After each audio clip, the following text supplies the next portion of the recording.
Í bæjarstjórn Vestmannaeyja 21. mars klukkan 17 hér í Ráðhúsinu og fundurinn númer 1604. Njáll Ragnarsson boðaði forföll og í hans staði mættur Erlingur Guðbjörnsson, fyrsti varamaður E-lista. Hildur Sólveig Sigurðardóttir boðaði sömuleiðis forföll og í hennar staði mættur Rut Haraldsdóttir, fyrsti varamaður D-lista. Velkomin bæði tvö. Áður en lengri haldið vil ég bera upp tillögu að taka inn með afbrigðum fundargerð númer 3212 af fundi bæjarráðs sem haldin var fyrir í dag. Þeir sem samþykkja tillöguna gjöra svo vel að gefa merki. Hún samþykkt með 9 samhljóða atkvæða. Dagskrá þessa fundar svohljóðandi: ársreikningur Vestmannaeyjabæjar fyrir árið 2023, 2. Umræða samgöngumál, 3. Tjón á neysluvatnslögn, 4. HS veitur, hækkanir á gjaldskrá, 5. Kosning í ráð og nefndir og stjórnir samkvæmt 42. grein bæjarmálasamþykktar Vestmannaeyjabæjar, 6. Fræðsluráð Vestmannaeyja, fundur 382, 7. Framkvæmda á hafnaráð Vestmannaeyja, fundur 303, 8. Umhverfis- og skipulagsráð Vestmannaeyja, fundur 398, 9. Bæjarráð Vestmannaeyja, fundur 3211, 10. Fjölskyldu- og tómstundaráð Vestmannaeyja, fundur 302, 11. Fræðsluráð Vestmannaeyja, fundur 383 og hér bætist þá við 12. liður á dagskrá sem við vorum að taka inn með afbrigðum, fundur bæjarráðs númer 3212 sem haldið var í dag. Þá göngum við til dagskrár og tökum fyrir fyrsta dagskrármálið sem ársreikningur Vestmannaeyjabæjar fyrir árið 2023, fyrri umræða. Íris Róbertsdóttir gjör svo vel.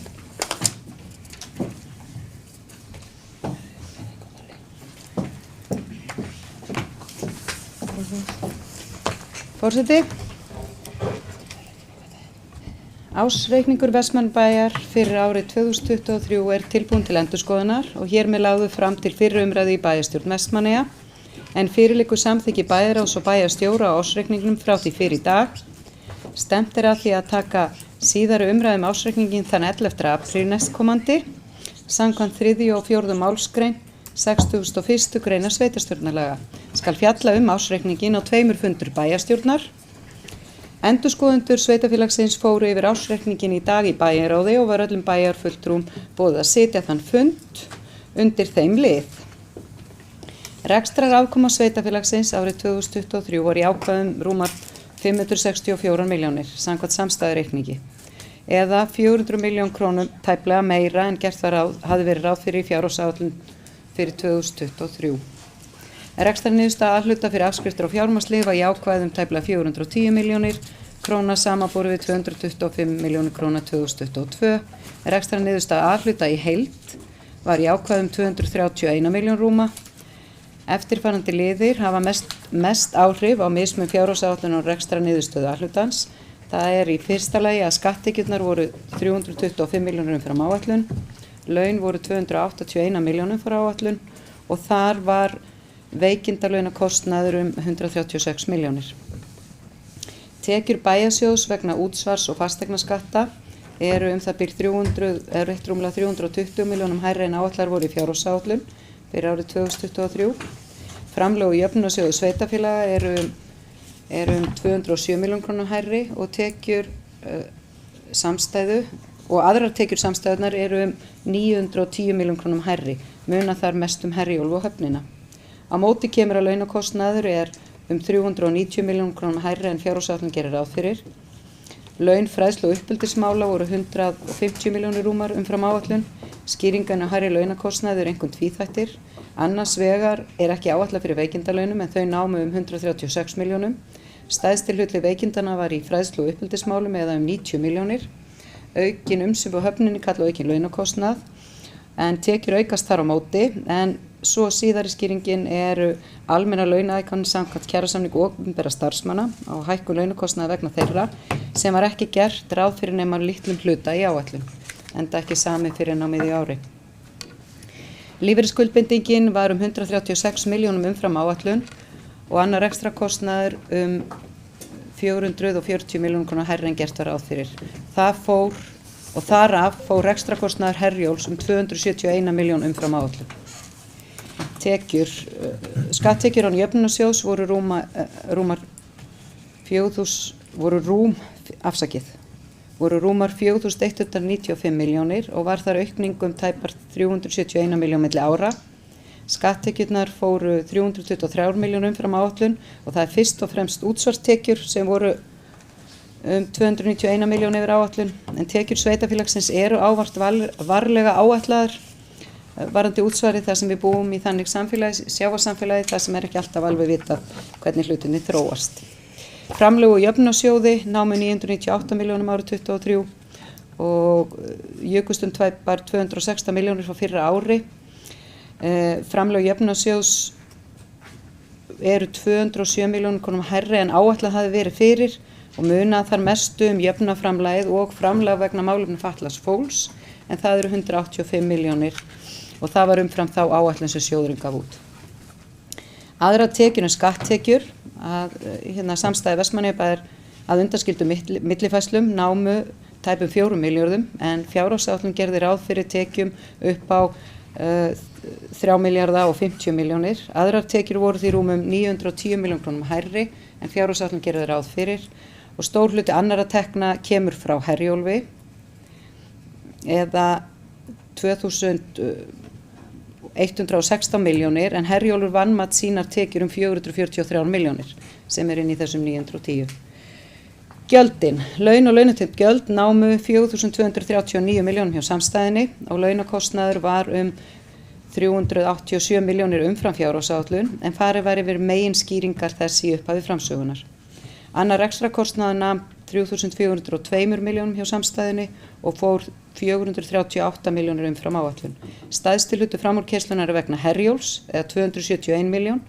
Misjafnt milli málaflokka hvernig raunkostnaður kemur út í samanburði við fjárhagsáætlun, en þegar horft fram á millifærslum á Herjólfi þá var heildarkostnaðurinn 167 milljónir umfram fjárhagsáætlun eða 7,6%. Gjaldfær lífeyrisskuldbinding áætluð 390 milljónir á samstæðinni, en samkvæmt ársreikningi nemur skuldbindingin 527 milljónum eða 136 milljónum umfram áætlun. Þessi hækkun stafar að mestu leyti uppgjöru vegna lífeyrisskuldbindinga brúar A-deildar upp á 118 milljónir. Einnig var gerð eingreiðsla inn í B-deildina mitt ár upp á 222 milljónir. Nokkur góð sundurliðun á lífeyrisskuldbindingin í skýringu 14 í ársreikningi og fór endurskoðandi bæjarins vel við þær breytingar sem eru á skuldbindingunni og yfir skuldbindinguna í dag, en skuldbindingin verður áfram skoðuð á milli umræðna. Þá kíkjum við aðeins á fjármagnsliðina. Netto fjármagnstekjur samstæðinu voru jákvæðar 21,6 milljónir króna, en það verður gert ráð fyrir því að fjármagnstekjum að upphæð 12,8 milljónir í fjárhagsáætlun. Þetta eru jákvæðar niðurstöður í ljósi þess að árið áður höfðu fjármagnsliðir verið neikvæðir 177 milljónir, þar sem vaxtarumhverfi skuldabréfa var afar óhagstætt á árinu 2022. Lög og reglur banna sveitarfélögum að eiga áhættu sem verðbréf og því hefur verðbréfasafnið alltaf saman staðið af ríkisskuldabréfum og sértryggðum skuldabréfum, en hlutabréfaeign flokkast einnig sem áhættu sem fjárfesting. Helstu frávik einstakra málaflokka. Í félagsþjónustunni þá var heildarumfang málaflokksins 598 milljónir, tekjur hækkuð 21 milljónir á milli ára en voru 30 milljónir umfram áætlun. Laun voru 58 milljónir umfram áætlun, en þar voru veikindalaun fyrir 22 milljónir. Annar rekstrakostnaður var 7 milljónum yfir áætlun eða 3,1%. Þetta skýrir að mestu leyti hvers vegna málaflokkurinn 6% yfir fjárhagsáætlun. Fræðslu og uppeldismál, rekstrakostnaður fræðslu og uppeldismála nam 2.485 milljónum sem 161 milljón hærri kostnaður en fjárhagsáætlun gerir ráð fyrir. Laun fóru 152 milljónir umfram áætlun og skipti það einna mestu máli aukin launaútgjöld að upphæð 89 milljónum vegna veikinda og svo þetta kjarasamningar. Tekjur málaflokksins voru hins vegar 11 milljónir yfir áætlun og annar rekstrakostnaður á pari við áætlun. Málaflokkurinn fór 150 milljónum yfir áætlun eða 6,8%. Rekstrakostnaður menningamála nam 358 milljónum. Að ræða rúmar 27 milljón króna hærri kostnaði fjárhagsáætlun gerir ráð fyrir.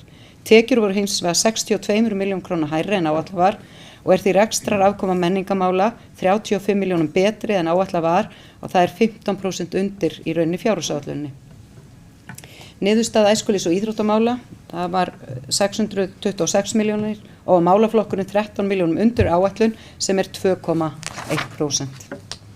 Brunamála og almannavarnir, rekstrarniðurstaða málaflokksins var 63 milljónir en áætlun gerir ráð fyrir 65 og málaflokkurinn því 2,2 milljónum undir eða 3,3%.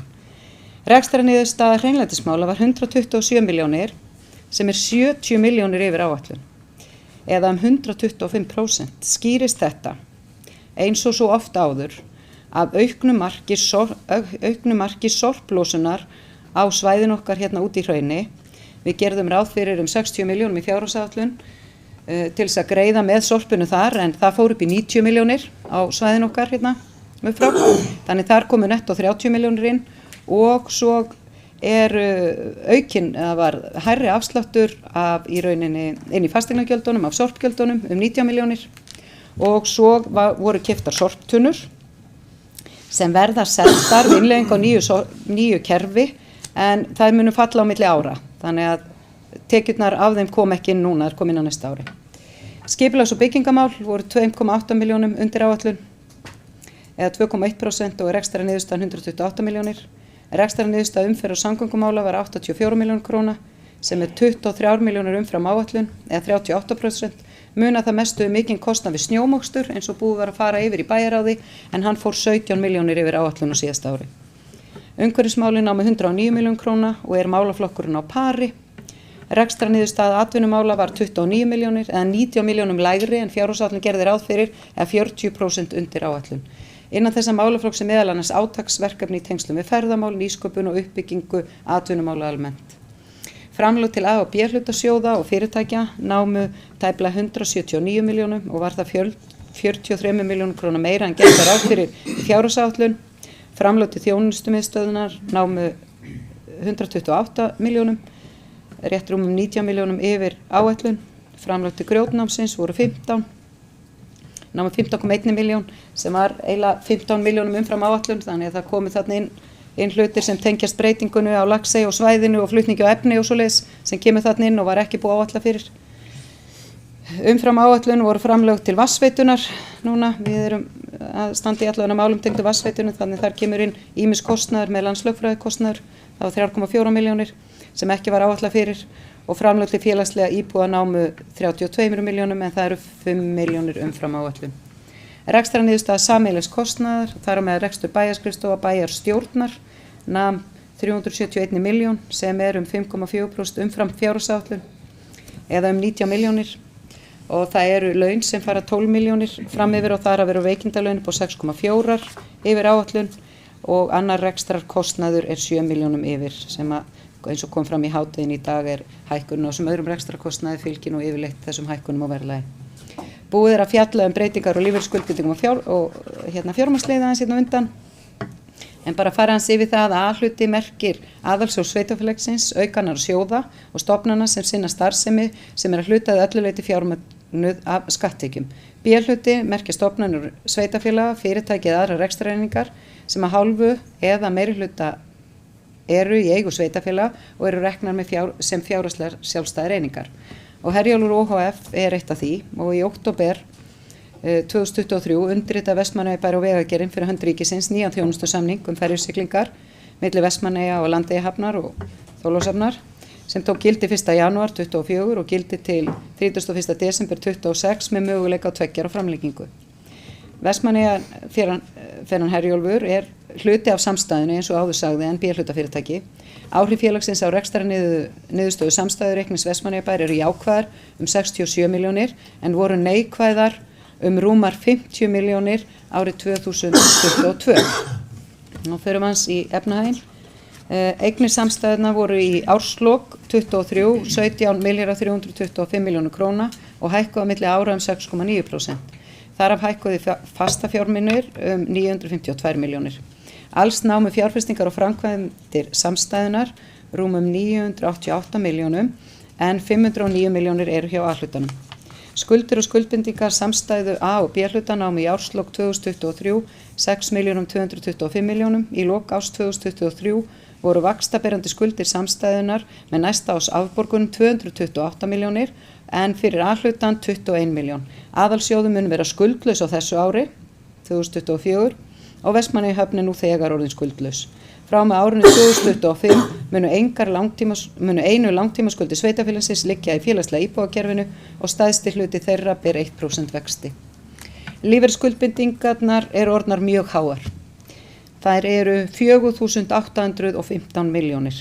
Lífeyrisskuldbinding vegna lífeyrisréttinda sveitarfélagsins fær sem langtímaskuld í efnahagsreikningi á grundvelli stærðfræðilegra úttektar í árslok 2023. Reiknuð breyting á skuldbindingunum á árinu gjaldfærð í rekstrarreikningi. Skammtímaskuldir nema tæpum 874 milljónum og þyngst vegar aðrar skammtímaskuldir 829 milljónir. Eigið fé nemur tæpum 11 milljörðum og 100 milljónum. Veltufé frá rekstri í samstæðu A og B hluta var 1.551 milljón eða 16,9% í hlutfalli rekstrartekjum. Í A hluta nam hlutfallið 16% eða 995. Handbært fé frá rekstri nam rúmlega 1.000 milljónum hjá samstæðunni og í A hluta var handbært fé frá rekstri 472 milljónir. Skuldir sveitarfélagana eru lágar og eiginfjárstaða góð. Skuldaviðmið samkvæmt reglugerð eru þar 25,9% hjá A hluta en 20,7% hjá samstæðunni. Skuldahlutfallið hjá A hlutanum lækkar á milli ára úr 114,7% niður í 105,2% og hjá samstæðinu fer skuldahlutfallið úr 76% niður í 68%. Eignir sveitarfélagsins eru góðar og nema nú 17,3 milljörðum. Þar af nema fasteignir og lóðir rúmum 10,2 milljörðum, veitur, hafnir, gatnakerfi 3,6 milljörðum, skammtíma fjárfestingar nema rúmum 1,3 milljörðum. Skammtíma fjárfesting tilkomin vegna fjárfestingu Vestmannaeyjabæjar í verðbréfum til skammtíma ávöxtunar. Skammtíma verðbréf samanstanda af verðbréfasjóðum í fjárstýringu hjá innlendu fjármálastofnunum og innleysanleg með skömmum fyrirvara. Handbært fé samstæðuna nam í árslok rétt tæpum 545 milljónum. En handbært fé með skammtíma fjárfestingum þarna 1798 en án Herjólfs það 1590. Handbært fé bæjarins án Herjólfs hefur aðeins lækkað 103 milljónir milli ára þrátt fyrir að sveitarfélagið hafi veitt eign- og lánalínu að fjárhæð tæplega 270 milljónir króna. Í skýringu 21 í ársreikningi farið yfir önnur mál. Þar nýr samningur fyrir Herjólf tilgreindur en það farið var yfir það fyrir í framsögninni. Einnig farið yfir skemmdir á vatnslögn. Ljóst þykir að það tjón sem varð á Kaldavatnslögninni sem sér sveitarfélaginu fyrir köldu vatni í nóvember verulegt. Vátryggingafélag útgerðarinnar hefur viðurkennt bótaskyldu að tilteknu lögbundnu hámarki og koma þær bætur til greiðslu á árinu 2024. Ljóst að tjónið umfram hámark vátryggingabóta og við Vestmannaeyjabær í samstarfi við eiganda vatnsveitunar, HS Veitur, sækja frekari bótagreiðslu til útgerða til að tryggja skaðleysi íbúa Vestmannaeyjabæjar. Ekki gert ráð fyrir því að tjón á vatnslögninni hafi áhrif á fjárfestingargetu bæjarins á árinu 2024 ef útgerðin bætir allt tjóni. Það ljóst á þessum ársreikningi að staðan góð. Mikilvægt þó að sýna áfram aðgærslu við ráðstöfun skattfjár þrátt fyrir sterkan tekjugrunn sveitarfélagsins sem samanstendur af stöndugum sjávarútvegi og atvinnugreinum tengdum honum, blómlegri og ört vaxandi ferðaþjónustu og góðri atvinnuþátttöku. Þýðingamikið að ríkið standi við sína skuldbindingar gagnvart sveitarfélögum og verður stór hluti af hinum pólitíska starfi framundan að verja hagsmuni Vestmannaeyjar og sækja á ríkið réttláta ráðstöfun skattfjár á landinu. Búið að fresta framlagningu á frumvarpi nýrra laga jöfnunarsjóð sveitarfélaga. Þegar frumvarpi verður lagt fram á nýja leik mikilvægt að fylgja eftir fyrri umsögnum svo að framlög til Vestmannaeyjabæjar skerðist ekki með breyttu kerfi. Rekstrarkostnaður Vestmannaeyjabæjar verður áfram stillt í hóf og horft til rekstrarhagræðingar þar sem við á. Vandað verður til verka við fjárfestingar og framkvæmdir og meðal annars horft til einkafjárfestingar og atvinnuhorfa við ákvarðanir fjárfrekra framkvæmda á vegum Vestmannaeyjabæjar. Margir málaflokkar sem sveitarfélög hafa tekið yfir frá ríkinu standa engan veginn undir sér. Búið að taka fyrstu skrefin við að leiðrétta framlög vegna málefna fatlaðs fólks en áfram verður unnið að leiðréttingum í þeim málaflokki. Því nauðsynlegt að halda vel utan reksturinn svo að hann verði áfram sjálfbær. Áframhaldandi uppbygging og samvinna á þeim nótum sem verið hefur undanförnum árum skiptir máli til þess að við komumst í gegnum þær áskoranir og getum nýtt þau tækifæri sem til staðar eru í Vestmannaeyjum. Gríðarlega mikil uppbygging og jákvæði á sér stað í Vestmannaeyjum og við horfum áfram björtum augum til framtíðar. Tökum sameiginlega þátt í að halda áfram uppbyggingu og öflugu og góðu samfélagi okkur öllum sem hér búum til hagsbóta.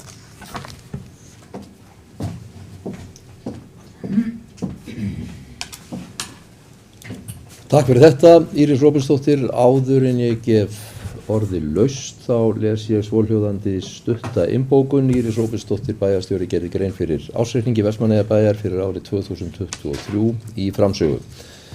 Jafnframt gerði hún grein fyrir helstu niðurstöðum reikningsins.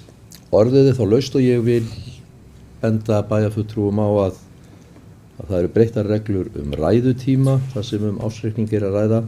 Eftir sem áður má hver ræðumaður tala tvisvar undir þessum lið en ræðutími ótakmarkaður. Orðið laust. Rut Haraldsdóttir, gjörðu svo vel.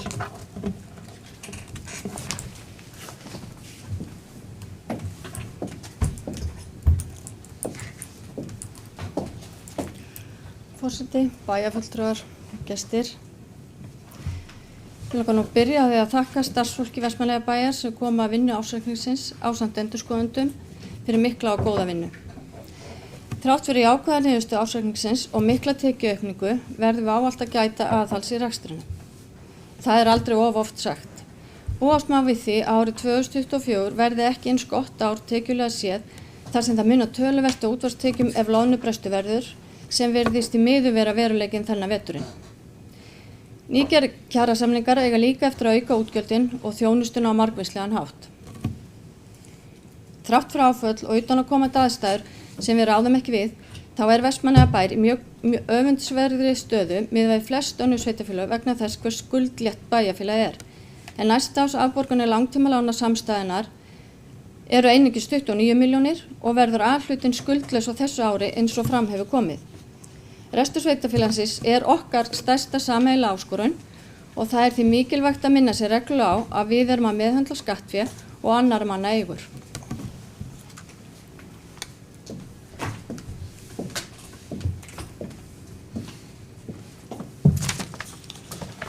Takk fyrir þetta. Vilja fleiri?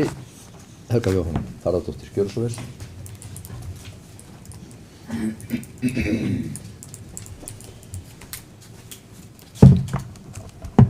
Forseti, það er ekki annað hægt að koma hérna upp og hrósa þessar útkomu ársreikningi Vestmannaeyjabæjar fyrir árið 2023.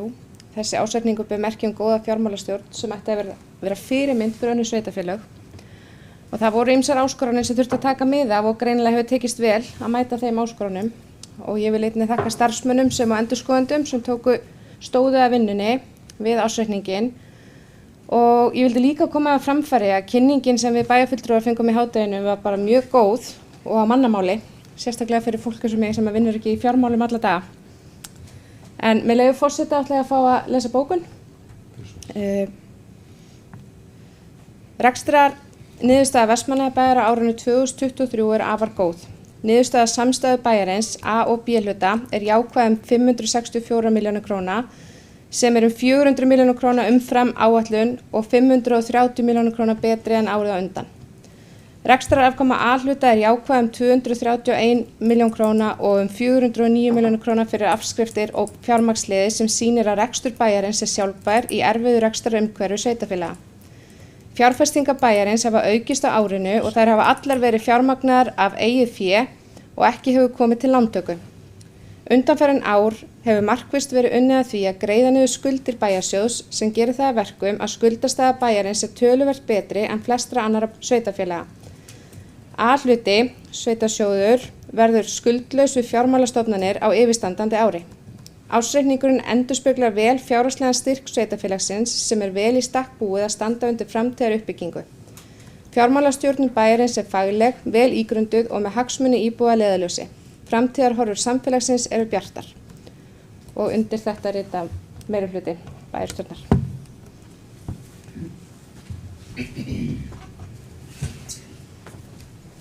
Takk fyrir þetta. Helga Jóhanna Harðardóttir. Vilja fleiri taka til máls? Eyþór Harðarson, gjörðu svo vel.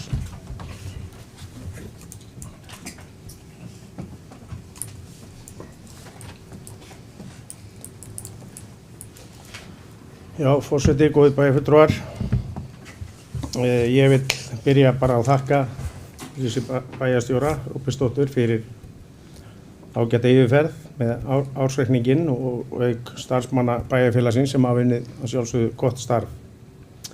Niðurstaðan verður að teljast ásættanleg. Góð samstaða í bæjarstjórn verkefnin og stóru fjárútlátin í samfélaginu eru mikilvæg þegar við horfum á þennan ársreikning. Áhyggjuefni hver kostnaður eykst mikið og oft vegna verkefna sem ríkið setur á sveitarfélög án þess að næg framlög fylgja. Þó niðurstaðan sé góð á margan hátt þá niðurstaðan ekki nægilega góð til að uppfylla allar vonir og væntingar margra bæjarbúa, eins og við þekkjum öll væntanlega. Áfram þarf að forgangsraða og þar má segja að við séum búin að ákveða nú þegar í hvað fjármunir sveitarfélagsins fara á næstu árum. Þá erum við að tala það sem við höfum rætt í áætlun, Hamaskóli, íþróttamiðstöðin, Hásteinsvöllur og fleira. En við bæjarfulltrúar Sjálfstæðisflokksins ætlum að koma eina bókun í það. En það ljóst að samstillt átak bæjarstjórnar hefur skilað jákvæðri rekstrarniðurstöðu A-hluta fyrir 2023. Niðurstaðan 2022 var neikvæð og voru það mikil vonbrigði eins og fulltrúar Sjálfstæðisflokksins bentu á. Niðurstaðan telst ásættanleg á tímum sem þessum þegar kröfur til sveitarfélaga eru meiri en oft áður. Sér í lagi þegar litið til þeirra ábyrgða sem ríkið hefur velt yfir á sveitarfélögin undanfarin misseri. Þrátt fyrir jákvæða niðurstöðu í A-hluta verður mjög krefjandi að fjármagna komandi verkefni bæjarfélagsins og brýnt að stöðugt sé leitað leiða til að auka skilvirkni í rekstrinum og veita góða þjónustu án þess að auka útgjöldin. Þar munum við leggja okkar af mörkum sem fyrr. Og undir þetta rita allir fulltrúar Sjálfstæðisflokksins. Takk. Takk fyrir þetta, Eyþór Harðarson. Vilja fleiri kveða sér hljóðs undir þessum lið. Jónas Sigurður, gjörðu svo vel.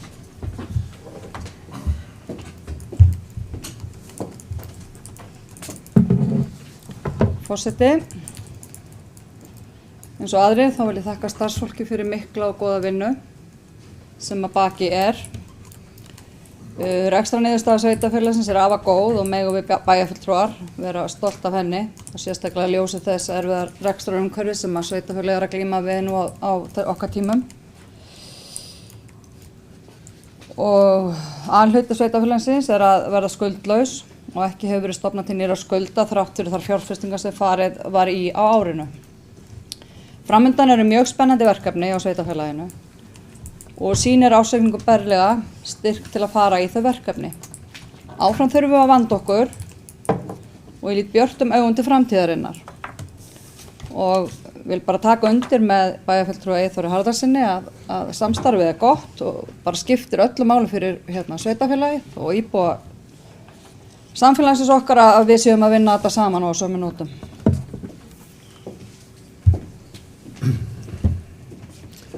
Takk fyrir þetta. Vilja fleiri kveða sér hljóðs með leyfi varaforseta. Vildi ég rétt hnýta hérna við. Ég vil eiginlega taka undir með öllum þeim sem hér hafa hvatt sér hljóðs. Ég held að þetta sé mjög ánægjuleg og ég vil nú reynda að leyfa mér að segja frábær. Rekstrarniðurstaða hjá bænum, allar kennitölur eru umfram það sem við áætluðum og umfram þá raun sem ávarð með þessa hluti alla í fyrra. Og ég held að við getum bara öll hér í þessum fundarsal klappað okkur á bakið. Það hefur verið ríkt góð samstaða öll meginatriðin varðandi rekstur bæjarins, allar stórar ákvarðanir sem hafa verið teknar, eða minnst okkur langflestar, hafa verið teknar samhljóða hér í bæjarstjórn sem varða afkomu bæjarins og ég held bara að við öll hér inni getum verið stolt af þessari niðurstöðu af rekstri bæjarins á síðasta ári og ég þarf svo sem ekki orðlengja það. Íris Róbersdóttir, gjörðu svo vel. Forseti, heyrðu, ég ætla að koma upp og eftir bara bæði orð frá bæjarfulltrúa Rut Haraldsdóttur, ég tek heils hugar undir það sem kom fram í þinni ræðu. Við þurfum alltaf að vera á vaktinu og líka það sem kom fram hjá bæjarfulltrúa Eyþóri Harðarsyni varðandi ríkið og við ræðum hvað mál nú aðeins seinna á fundunum hérna í dag að við erum ekki alveg vera sjálfráð í hvað okkar útsvar fer. En ég vil líka segja það að svo það sé sagt hér að því það búið að koma örgursinu fram að samstarfið hafi verið gott. Og það að samstarfið sé gott og það að við höfum verið samstíga í þessu þýðir það að það er ekki þannig að meiri hluti bæjarstjórnar Vestmannaeyja eigi þennan ársreikning. Ársreikningurinn og niðurstaðan úr honum er af samtali og samstarfi allra bæjarfulltrúa. Þannig það er alveg sama hvar í flokki þeir eru, það hafa allir lagt sig fram og það skiptir þetta samfélag máli, sjáum nú á fréttum þessa daga, það er nú ekki alls staðar friður, að það skiptir rosalegu máli þegar stórar ákvarðanir eru alveg svo að komi inn á áðan að það er eiginlega búið að ákveða í hvað það sem við getum gert fram í tíman, við eigum ekki mikið svigrúm en það hefur verið samstaða þessar ákvarðanir og það skiptir máli og það skiptir ekki bara máli fyrir okkur sem erum hér, heldur skipta máli fyrir fólki sem kaus einstaklinga í bæjarstjórn, alveg sama hvað listaðir voru eða hvað, en við vorum öll kosin til þess að vinna fyrir þetta bæjarfélag og ég vil bara þakka fyrir það sem framkvæmdastjóri sveitafélagsins að ég ætla bara að segja það að hver einasti bæjarfulltrúi er að sinna því hlutverki mjög vel og svo vil ég líka auðvitað þakka fyrir, ég horfi hér á fjármálastjóra minn hérna beint á móti, ég vil auðvitað líka þakka fyrir gríðarlega gott samstarf og drífa hér á hægri hönd við vinnuna í þessum ársreikningi og þetta er alltaf að verða smurðar og smurðara hjá okkur. Þeir sem hafa verið í þessari stöðu þekkja það að við lærum hvert og annað þegar líður á en allavega bara takk fyrir gott samstarf.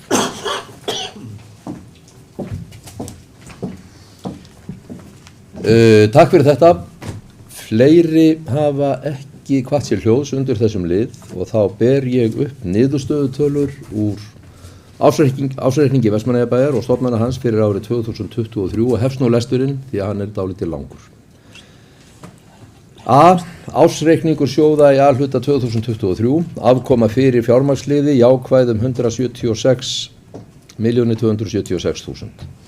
Rekstrarafkoma ársins jákvæð 231.428.000.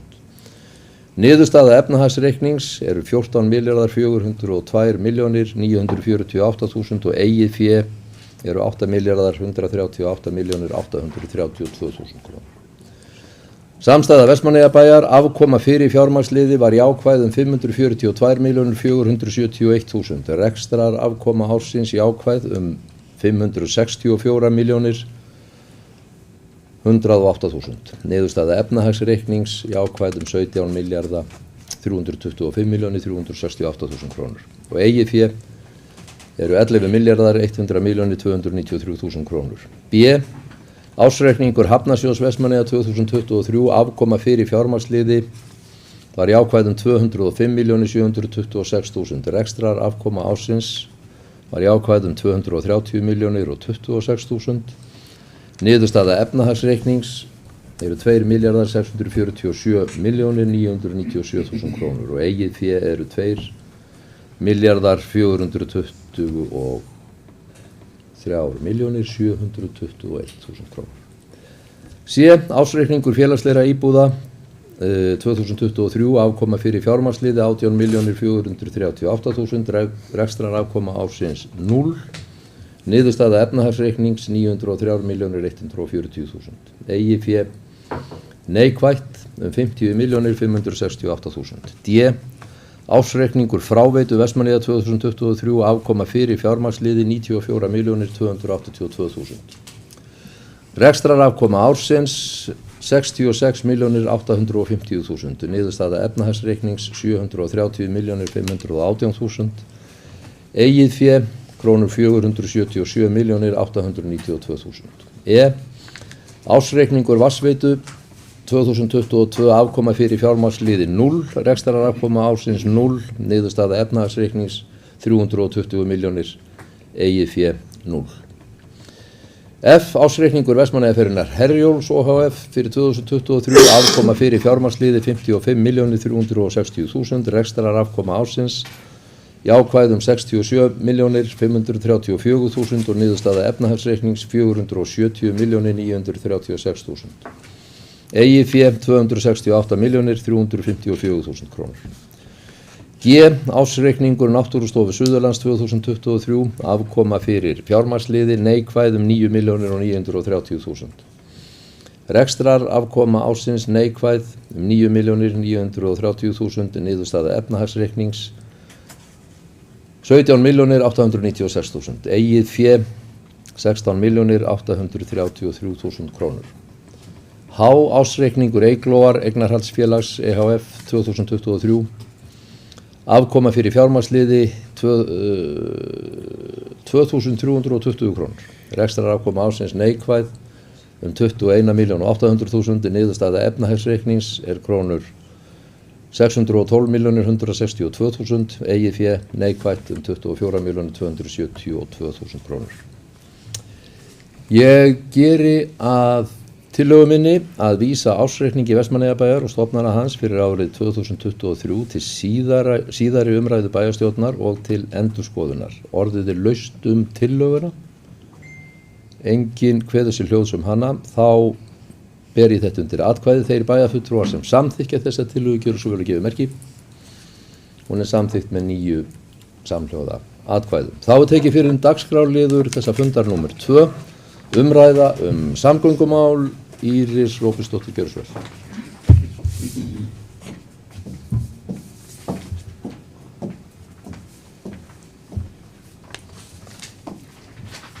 Forseti, haldinn var íbúafundur samgöngumál þann 13. mars síðastliðinn, fundur sem átti að halda í lok janúar en frestaðist. Innviðaráðherra og vegamálastjóri fluttu erindi stöðu samgangna við Vestmannaeyja á fundinum. Margt var rætt og hefðum við auðvitað vilja fá skýrari svör og framtíðarsýn. Það sem framkom á fundinum var þó að ríkisstyrkt flug væri komið í útboðsferli og væri í kynningu hjá ESA og að það ætti að hefjast næsta vetur. Það var ekki skýrt hversu margar ferðir yrðu á viku en þetta átti að vera til 3 ára. Vegamálastjóri ræddi það líka og sagði það vilji Vegagerðarinnar að fá dönsku straumfræðistofuna DHI til þess að fara í frekari rannsóknir og könnun og aðstæðum við Landeyjahöfn. Það sem markmiði væri að leita lausna við vanda hafnarinnar enda ekki seinna vænna 13 árum eftir að hún var opnuð. Einnig kom fram að upp eru hugmyndir að reyna að færa ós Markarfljóts 24 km frá höfninni til austurs til þess að minnka sandburð, en það kom líka fram að það væri nú einhverju nokkra ára ferli vegna umhverfismats meðal annars. Innviðaráðherra sagði frá því að vinnuhópur sem hann skipaði göng milli lands og eyja á síðasta ári stemdi að því að skila af sér skýrslu í maí og á að kynna hana hér í Vestmannaeyjum. Það verður spennandi að heyra hvað kemur út úr því og bara gríðarlega mikilvægt að klára þessa gangnaumræðu sem alltaf búin að vera til hliðar við allar samgöngur hjá okkur öll þessi ár og það skiptir miklu máli að það sé klárað. Fundurinn var mjög vel sóttur og nýttu fundagestir sér það að innviðaráðherra og vegamálastjóri sátu fyrir svörum ásamt yfirmanni hafnamála hjá Vegagerðinni á seinni hluta fundarins. Spurningarnar til þeirra voru fjölbreyttar en það var eðlilega mikil umræða dýpkun í og við Landeyjahöfn enda veturinn verið alveg skelfilegur og það ekki skrítið að það hafi hvílt þungt á fólki. Og það var mikil áhersla á það hjá fundarmönnum og fulltrúum Vestmannaeyjabæjar á fundinum að sú staða sem uppi hefur verið í vetur sé óásættanleg. Og skora var á Vegagerðina að bæta ástandið og liður því auðvitað að dýpkunaraðilinn sem vinnur við dýpkun standist útboðsskilmála varðandi afköst við dýpkun og það hefur ekki verið raunin í vetur. En framkom líka hjá Vegagerðinni að það væri verið að skoða útboðsmálin og það skiptir öllu máli að þau séu endurskoðuð og það kom nú eiginlega fram að dýpkunaraðilinn væri komin á, hvað skulum segja, gult eða appelsínugult spjald að minnstakosti en miðað við afköstin í vetur að þá það nú kannski meira en gult eða appelsínugult spjald til þess að aðilarnir klári sig af þeim verkefnum sem við taka að sér og afköstin lagist að því að við náttúrulega getum ekki farið fram á annað en það verði boðið út aftur til þess að þetta bitni ekki á okkur í Eyjum að þeir aðilar sem taka þessi þau verkefni ráð ekki við þau. Það smá stuð hér á hægri kantinum. Í lok fundarins, þegar ég lokaði fundinum þá kallaði ég eftir því, forseti Í lok fundarins kallaði ég eftir því að þingmennirnir okkar sýndu þessum málum áhuga, ekki bara í orði, heldur á borði og myndu beita sig fyrir okkur. Valdið þeirra. Það nefnilega ekki nóg að koma upp í ræðustól á Alþingi og í opnum fyrirspurnum og spjalla og spurja í störfum þingsins það hvað ástandi sé slæmt hérna. Það þarf að fylgja því eftir. Það þarf eitthvað að gerast. Það þarf að vera að vinna í nefndunum. Það þarf að láta hlutina ganga. Valdið nefnilega þeirra. Þannig að það sem mig langar að skilja okkur eftir með hér svona samantektin hugleiðingi mín. Mér fannst, ég hefði viljað skýrari svör, ég hefði viljað meiri framtíðarsýn. Það voru samt þættir sem voru skýrðir á fundinum. Það komu ákveðnir hlutir í ljós. Við þurfum að halda áfram. En það algjör lykil þáttur að við og íbúar í Vestmannaeyjum séum ekki ein að slást fyrir bættum samgöngum hérna. Við erum með 10 manns í vinnu, 2 af þeim eru ráðherrar, hinir 8 eru þingmenn sem sitja meðal annars í umhverfis- og samgöngunefnd og það löngu komin tími á að þeir fari að taka sig á og sinna okkur hérna. Og það var aðeins 1 þingmaður sem mætti á fundin. Ég sendi fund upp á bæði á umhverfis- og samgöngunefnd og alla þingmenn Suðurkjördæmis. Það voru nokkrir með ágætis, skýringar á því að þeir hefði ekki geta verið, en ég veit til þess að minnstakosti 2 horfðu á fundin vegna þess að ég fekk skilaboð strax í lok fundar að það sem var lofa bót og betrun í að sinna okkur betur. En þetta skiptir okkur máli, þeir verða að vinna þetta með okkur, af því þetta auðvitað þeirra ábyrgð. Við erum hagsmunaaðilarnir, þeir hafa valdið.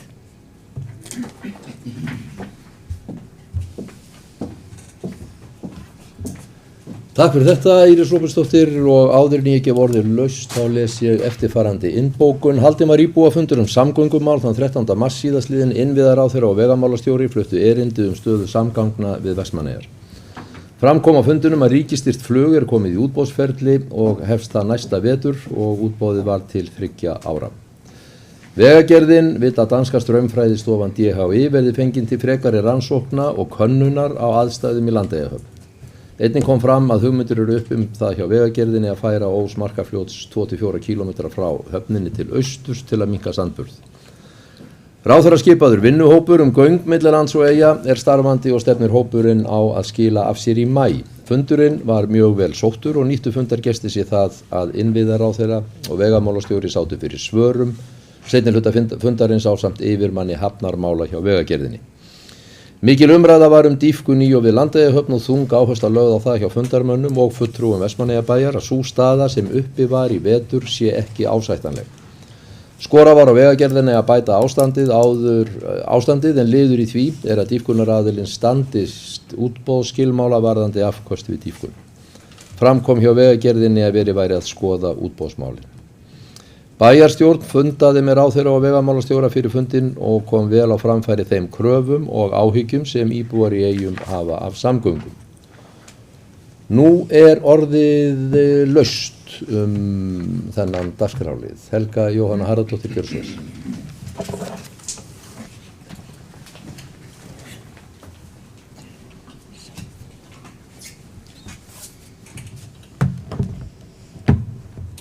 Forseti, það kom ekki á óvart að vel yrði mætt á íbúafundinn þar sem að samgöngumál eru nú eitt af heitum málunum og margir íbúar hafa sterkar skoðanir á og sérstaklega eftir vetur sem þennan. Ég kom sjálf ekki á fundinn en ég horfði á upptökur af honum og mér fannst þetta mjög áhugavert og langaði að koma því á framfæri hvað ég ánægð með að íbúar hafi fengið tækifæri til þess að heyra frá ráðherra og vegamálastjóra og fengið tækifæri til þess að spyrja þau spjörunum úr ásamt því að sýna þeim bara hvað áhyggjur og pirring íbúar hafa yfir þessari stöðu og það bara ákveðin pressa í því. En ég vil líka hrósa því að loksins sé flugið farið í útboð og fyrir næstu 3 árin og þá þarf ekki verið að eyða orku í það í hverju mánuði að berjast fyrir fluginu mánuð fyrir mánuð að fá einhverjar flugferðir til eyja. Við skulum nú vona að það verði þá allavega nokkrar. En við vitum það náttúrulega öll að flugferðirnar skipta okkur gríðarlega miklu máli. Hvað varðar Landeyjahöfn, þá finnst mér mjög mikilvægt að ráðist verði í að færa til eða gera ráðstafanir við Markarfljót áður en færslan á því fyrir að hafa meiri skaðleg áhrif á höfnina og það er nú þegar búið að eyða gríðarlegum upphæðum í að byggja upp þessu höfn og halda henni misvel við, en það ætti því að vera forgangsatriði hjá ráðamönnum að tryggja að hún verði ekki fyrir skemmdum vegna færslu á fljótinu. Takk fyrir.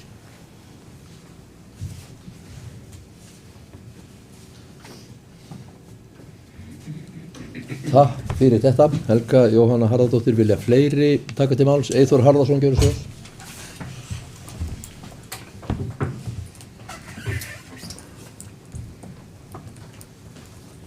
Forseti, góði bæði fulltrúar. Já, samgöngufundurinn, hann var haldinn á endanum þegar að ráðherra átti tök á að koma og heimsækja okkur. Maður hitti fólk eftir fundinn og margir sögðu, eða nokkrir hafa sagt við mig að þeim fannst ekkert koma út úr þessu fundi, en ég er bara alls ekki sammála því. Í rauninni bara það að halda hérna hátt í 300 manna fund í samfélaginu segir nú eitthvað að það hefur nú orðið bæði þörf á fundinum og miðað við umræðunar hérna í hátt í 2 klukkutíma. Þá fékk fólk að tala út og fékk þá svör millilega laust við ráðherra og vegamálastjóra og framkvæmdastjóra hafnarmannvirkja eða hafnarmannvirkja í kringum landið. En það sem að mér fannst svona standa upp úr allavega miðað við það komu nokkur atriði þarna sem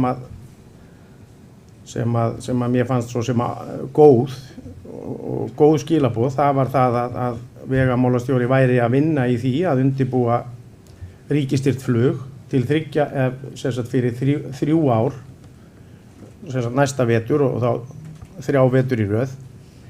Talað er 3 mánuði, en við vonum að með svona langtíma ríkisstyrktu flugi sem þarf ekki að kvappa í á hverju hausti og byggjum svona nokkrar ferðir yfir veturinn, að með þessu geti eitthvað flugfélag hugsa sér að bjóða jafnvel í pakkan með það í huga að stækka prógrami á sér og jafnvel fljúga fleiri mánuði yfir veturinn en 3 mánuði.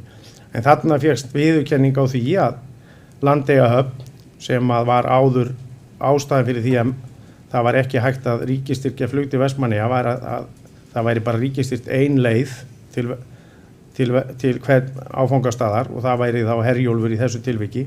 En þarna viðurkenna er að Landeyjahöfn er ekki svo laust sem að lofað var allt árið kring og þar af leiðandi geta réttlætt þennan stuðning.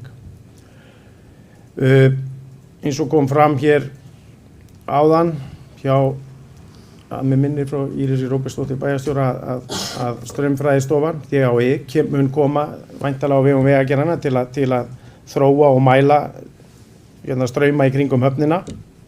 Ós Markarfljóts verður færður til vestausturs og auðvitað erum við föst í því að það er ekkert hægt að gera út af því að það þarf víst að fara í umhverfismat við það að færa einhverja ósa sem öllum finnst einhvern veginn eðlilegt að sé bara vaðið af stað með eina jarðýtu og ítt görðum til að færa það til, en svona eru reglunar.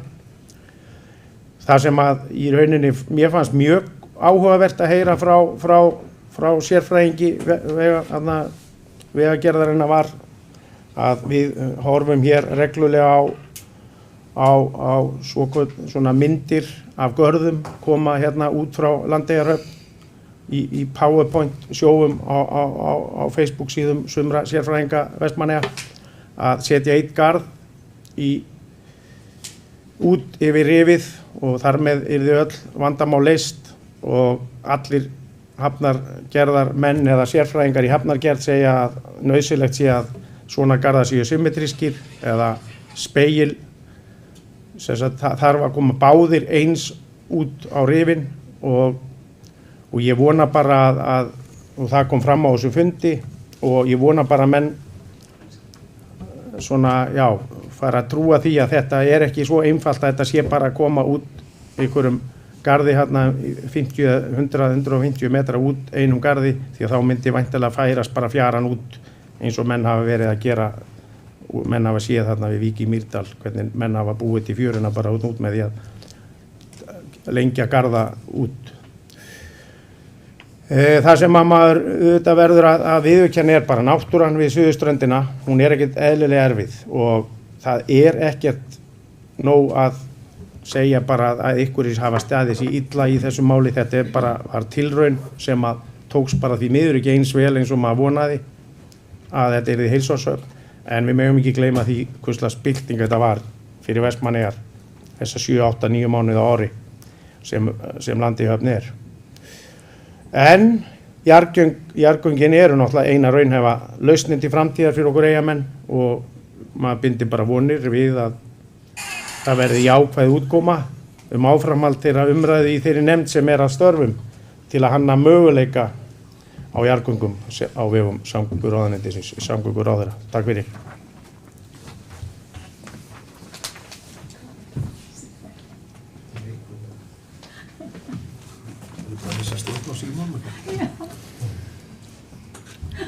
Takk fyrir þetta, Eyþór Harðarson, Gísli Stefánsson, gjörðu svo vel. Það sló mig alveg bara.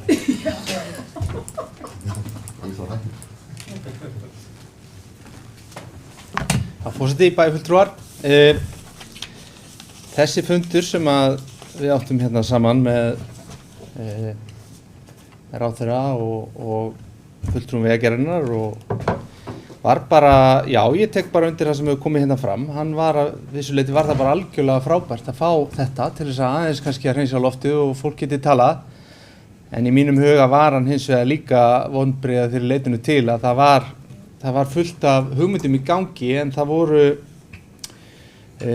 voru engin sko svona skýr svör. Jú, það eitthvað að gerast í fluginu og það svona hitt og þetta svona að gerast, en þetta svona frekar stórt og ég veit ekki hvort að við séum bara eini í okkar heimi hérna. Ég myndi halda að þetta veri sannarlega mikið hittamál í kjördæminu og ég tek undir það sem að bæjarstjóri Íris Öbretudóttir sagði hérna. Það eru bara vonbrigði að sjá ekki fleiri þingmenn mæta á þetta. Þetta alvöru hittamál, myndi ég halda. Ég hugsa það ef við væri þingmaður í kjördæminu að þá væri þetta svona eina lykil þáttunum til þess að einhvern veginn að fyrir mig einhvern veginn að hvað að segja, að þetta snýst náttúrulega alltaf sýnileika að vera þingmaður og ég held að vera bara mjög góð leið að vaða þess í þetta mál og vera svolítið sýnilegur í því. Það myndi hjálpa bara mjög mikið til. Bara út frá bara svona þeirra möguleikum á það að sitja áfram á þingi eftir næstu kosningar. En það kemur. Það sem kom út úr þessu samt sem áður var, og mér fannst bara vera líka gott, þetta mynd okkur á það að við þurfum endalaust að vera pönkast í þessum málum. Og þetta þetta miklu meira langhlaup.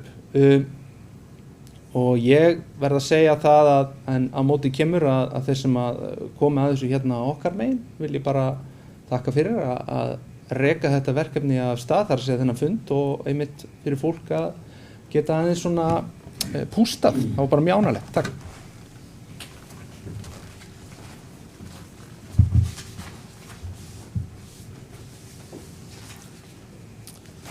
Takk fyrir þetta, Gísli Stefánsson. Vilja fleiri taka til máls undir þessum lið? Ef ekki, þá vil ég lesa hér sameiginlega bókun bæjarstjórnar. Bæjarstjórn ítrekar að þeim kröfum sem framkomu á íbúafundunum verði fylgt eftir og sér í lagi að gengi verði þannig frá dýpkunarmálum í Landeyjahöfn að íbúum Vestmannaeyja verði ekki boðið upp á annan vetur sambærilegan þessum. Við treystum því að þingmenn kjördæmisins sem eiga að gæta okkar hagsmuna fylgi kröfum fundarins eftir af fullum þunga. Þá tökum við fyrir þriðja mál á dagskrá, tjón á neysluvatnslögn. Íris Róbertsdóttir. Já, gjörðu svo vel. Rut Haraldsdóttir hefur ákveðið að víkja af fundi undir þessum lið.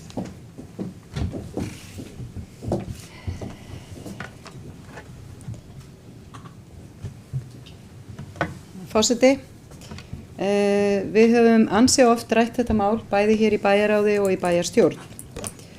Og hafa fulltrúa Vestmannaeyjabæjar, nú það nýjustu vendingar í þessu máli, að fulltrúa Vestmannaeyjabæjar, undirrituð og Eyþór Harðarson sátu fund í gærmorgun með innviðaráðuneytinu, þar sem verið var að ræða innihald og hugmyndir sem innviðaráðuneytið hefur varðandi viljayfirlýsingu milli Vestmannaeyjabæjar og HS Veitna, og var farið yfir þessi drög og við erum með þau og svona, já, tekið þetta samtal það til þess að í rauninni svolítið svona að koma málinu af stað. Þetta hefur verið ákveðin pattstaða, en það allavega eru báðir aðilar, bæði við og HS Veitur, sýndu bara vilja til þess að koma málinu í ferli, að það sem við þurfum að gera, við þurfum að svona greina betur þetta tjón á lögninu og í hvernig standu hún er og hvort það sé ekki að tryggja hana með einhverjum hætti. Það þarf að fara að leggja nýja lögn og það þarf að fara að stíga skref til þess að koma því máli almennilega á stað og auðvitað í samráði við HS Veitur og undir forystu HS Veitna eins og við höfum nú haldið fram hingað til. Og svo þarf að bara fara yfir frekari framtíðarsýn fyrir vatnsveituna í Vestmanni. Eins og við vitum öll hér, þá er HS Veitur óskað eftir því að við tökum aftur yfir reksturinn. Við höfum ekkert tekið afstöðu til þess, en það er eðlilegt að við bara greinum rekstur veitunar. Það er fyrsta skrefið áður en við förum eins og að ræða það hvort við ætlum aftur að fara að taka við vatnsveitu. En Vestmannaeyjabær hefur fengið Garðar Jónsson ráðgjafa til að taka út rekstur veitunar og er sú vinna hafin. Ríkið náttúrulega skrifaði eins og við vitum öll undir viljayfirlýsingu við okkur hér í Vestmannaeyjum að koma að nýrri vatnslögn. Auðvitað er það til þess að tryggja hérna þennan almannavarnar vinkil, en það er að hluta til líka til að koma á móts við íbúa í Vestmannaeyjum þar sem vatnsgjöldin eru gríðarlega há hérna. Og það er mikilvægt að bregðast við því. Gjaldskrá vatnsveitunar í Eyjum er hérna margfalt hærri en á Suðurnesjum þrátt fyrir sama eiganda veitunar sé að ræða, eða veitnanna sé að ræða. Tjóni sem varð á vatnslögninni í nóvember 2023 er verulegt og Vátryggingafélag útgerðarinnar hefur viðurkennt bótaskyldu og forsvarsmenn útgerðarinnar hafa líka sjálfur opinberlega sagt að félagið muni bera ábyrgð á tjóninu, en það sem við höfum fengið upplýsingar að það er viðurkenning á lögbundnu hámarki, þannig að þær bætur ætti að koma til greiðslu á árinu og þær ná engan veginn og duga engan veginn fyrir tjóninu sjálfu. Og ljóst er að tjónið er töluvert umfram það, þó að það sé ekki endilega búið að ná utan það, þá vitum við það að minnsta kosti. Og ég held að það sé mikilvægt að við stígum skref í því að taka ákvörðun það hér að við ætlum okkur að sækja frekari bætur fyrir lögninni. Það er engin sanngirni sem felst í því að þegar svona tjón verður að íbúar Vestmannaeyja þurfa að bera þann kostnað. Og það þarf að sækja til útgerðarinnar til að tryggja að kostnaður lendi ekki á íbúanum og hafi heldur ekki áhrif á tímabundið á framkvæmdagetu sveitarfélagsins. Af því ef að það kom ekki tjónabætur og það þarf að fara hér í vatnslögn sem að mundi að einhverju leyti með að við hvernig samtali hefur verið HS Veitur að fjármögnunin á því, þó að það væri ekki nema bara fjármögnunarparturinn gæti lent á sveitarfélaginu, að þá dregur það náttúrulega úr fjárfestingagetu til annar verkefna. En miðillinn Eyja.net hefur fjallað mikið þetta undanfarið, bæði kostnaðinn við kaldavatnið og við húshitun sem við ræðum hérna seinna á fundinum. Og miðillinn hefur óskað eftir upplýsingum frá HS Veitum og þær hafa því miður ekki borist miðlun sem ég held að væri gott, bæði fyrir HS Veitur og svo auðvitað líka fyrir íbúa, þannig að það sé að það gera sér betur grein fyrir því að hverju hlutirnir eru svona. En bæði vatnsveitan og fjarvarmaveitan þetta er bæði reki á sérleyfi og því mikilvægt að upplýsingar reksturinn séu aðgengilegar almenningi. En ég bind vonir við það að þetta samtal sem við erum að eiga með innviðaráðuneytinu, að við getum komið þessu máli áfram og getum komið því á stað og farið að stíga skref inn í það að ljúka þessu máli, farið í sér lögn og þetta sem þarf að gera. En við þurfum auðvitað að fá svona vilyrði frá bæjarstjórnum að geta stigið þessi skref svona, eða eiginlega bæjaráðu sem hefur svolítið farið með þetta mál.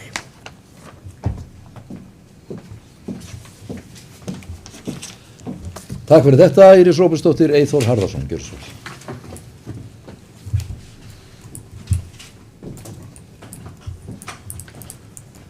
Forseti, góðir bæjarfulltrúar. Já, það ætlar að verða nokkrar ferðirnar í ræðupúlt í bæjarstjórn að tala um vatnsleiðslu á þessu kjörtímabili. Þetta byrjaði nú bara rétt í byrjun kjörtímabilsins þar sem að svona baráttumál okkar allra var að fara að vinna að því að yrði lögð önnur vatnsleiðsla hérna á milli lands og eyja, þar sem að við sáum fram á það að það væri mikið áhættu mál og í rauninni ekki forsvaranlegt að vera bara með eina vatnslögn hér á milli lands og eyja. Og sú barátta skilaði því að ríkið var orðið tilbúið í að leggja ákveðna fjármuni í ríkisstuðning við það verkefni. Og þegar að það verkefni var svo sem næstu því komið svona í góðan farveg til þess að fara að plana og panta lögn til þess að leggja hann á milli, þá náttúrulega lendum við í þessum sem allir þekkja þessu tjóni sem verður þegar að huginn verður fyrir því óhappi að angerið fer í lögnina með þeim afleiðingum að hún stórskattaðist. Því miður þá hefur svona það mál orðið óvenju flókið út af því að Vestmannaeyjabær er eigandi að lögnin í sjónum en HS Veitur eigandi vatnsveitunar og þarna hafa orðið miklir svona árekstrar í mati á því hver eiga að fara með ferðina í að vinna áfram með málið, en sem betur fer þá hefur innviðaráðuneytið komið inn í málið með okkur, sem sagt Vestmannaeyjabæ og HS Veitum, og innviðaráðuneytið komið að svona sem komur að segja, ég vil ekki segja næstu því sáttasemjari til þess að reyna að vinda ofan af þessu frosti sem er í samskiptum Vestmannaeyjabæjar og HS Veitna í þessu máli og bara þetta er erfitt mál og ég held og ég hef þá á tilfinningunni að aðilar muni ná saman í því að fara að vinna því að fyrsta lagi að undirbúa lagningu á nýrri lögn sem er í rauninni stóra málið og það er í rauninni eitt mál út af fyrir sig og svo hefur náttúrulega HS Veitur farið fram á það og lýst því að forsendur fyrir rekstri vatnsveitunar séu brostnar fyrir þá sem fyrirtæki og innviðaráðuneytið verður bara að fara í gegnum það með okkur hvort og hvernig við getum í rauninni unnið að einhverju plani sem að vinnur að því að Vestmannaeyjabær taki þessa vatnsveitu yfir, en það er auðvitað eitthvað sem framtíðin verður að leiða í ljós en ég sé ekkert í fyrirstöðu að vinna að því markmiði að taka við þessari vatnsveitu þegar við sjáum fram á rekstrargrundvöll fyrir okkur og þá gerist það eflaust ekkert nema með aðkomu ríkisins í að stilla því upp með okkur. Þannig að þetta er bara svona það sem ég vildi segja um þetta og vonandi mun þetta allt skila okkur á endanum öruggri vatnsöflun til Vestmannaeyja. Takk fyrir. Takk fyrir þetta, Eyþór Harðarson. Nú hefur það gerst 4 sinnum á þessum fundi að bæjarfulltrúar hafa mist stjórn á hljóði í símónum sínum og þolinmæði forseta gagnvart því er á þrotum, að ef fólk ekki treysti sér til að hafa betri stjórn á þessu að láta símana sína vera. Áður en ekki vorði laust tjón á neysluvatnslögn þá ætla ég að lesa eftirfarandi innbókun. Fulltrúar Vestmannaeyjabæjar hafa verið í samtali við innviðaráðuneytið varðandi viljayfirlýsingu milli Vestmannaeyjabæjar og HS Veitna. Aðilar funduðu í gærmorgun og fóru yfir drög af viljayfirlýsingu sem snýr að viðbrögðum við tjóninu á vatnslögninni, lagningu nýrrar vatnsleiðslu í samráði við HS Veitur og frekari framtíðarsýn fyrir vatnsveituna. Vestmannaeyjabær hefur fengið Garðar Jónsson ráðgjafa til að taka út rekstur vatnsveitunar og er sú vinna hafin. Ríkið hefur skrifað undir viljayfirlýsingu að koma að nýrri vatnslögn. Vatnsgjöld á íbúa í Vestmannaeyjum sem eru mjög há og mikilvægt að bregðast við því. Gjaldskrá vatnsveitunar í Eyjum margfalt hærri en á Suðurnesjum þrátt fyrir að sama eiganda veitunar sé að ræða. Nú orðið laust undir þessum lið. Vilja einhverjir bæjarfulltrúar taka til máls? Svo sýnist mér ekki. Jú, Helga Jóhanna Harðardóttir, gjörðu svo vel.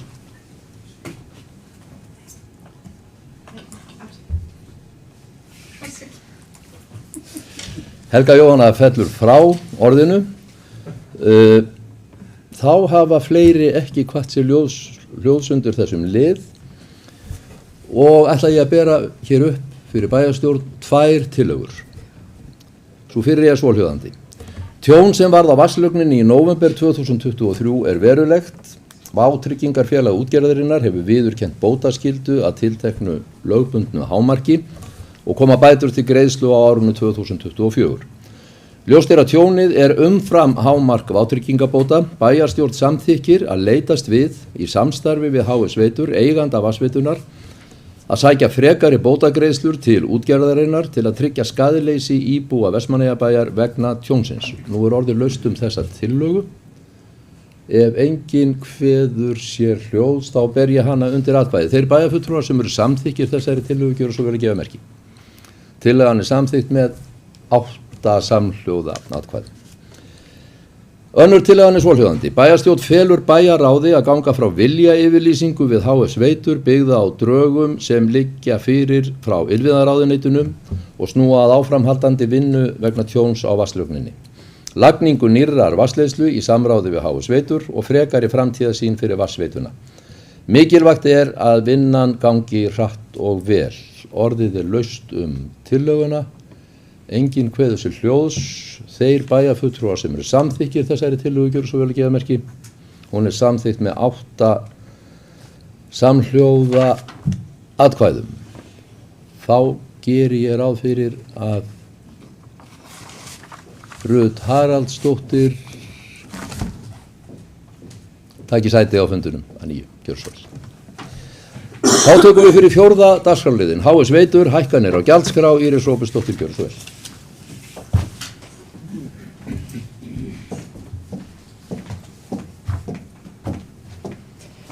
Forseti, já, þetta líka mál sem við höfum verið með bæði í bæjarráði og hér í bæjarstjórn og enda ekki skrítið. Mikið hefur verið fjallað hækkun og húshitunarkostnaði í Vestmannaeyjum undanfarna mánuði og meðal annars eins og ég nefndi áðan á miðlinum eyjar.net. Það mjög eðlilegt að málið sé mikið til umræðu enda hækkuðu HS Veitur gjaldskrá sína 33% á aðeins 4 mánuðum. Fyrsta hækkunin á gjaldskrá og lækkun á hitastigi vatns í september síðastliðnum sem var samsvaraði 15% hækkun á húshitunarkostnaði og svo í annarsinn nú áramótin þar sem 18% hækkun á gjaldskráin kom til.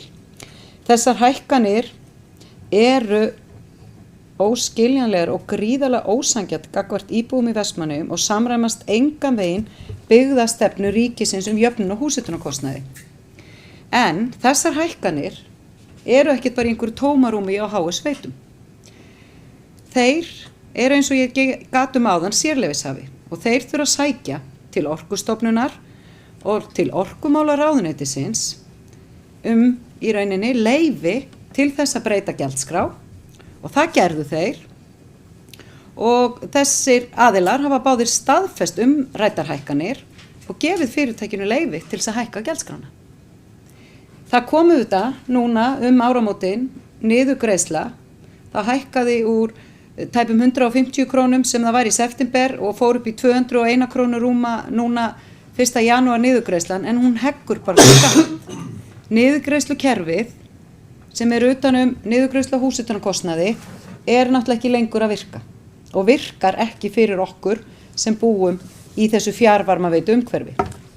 Samkvæmt samantekt Byggðastofnunar fyrir árið 2023 Vestmannaeyjabær stærsta sveitarfélagið sem býr við svona óbáslega háan húshitunarkostnað.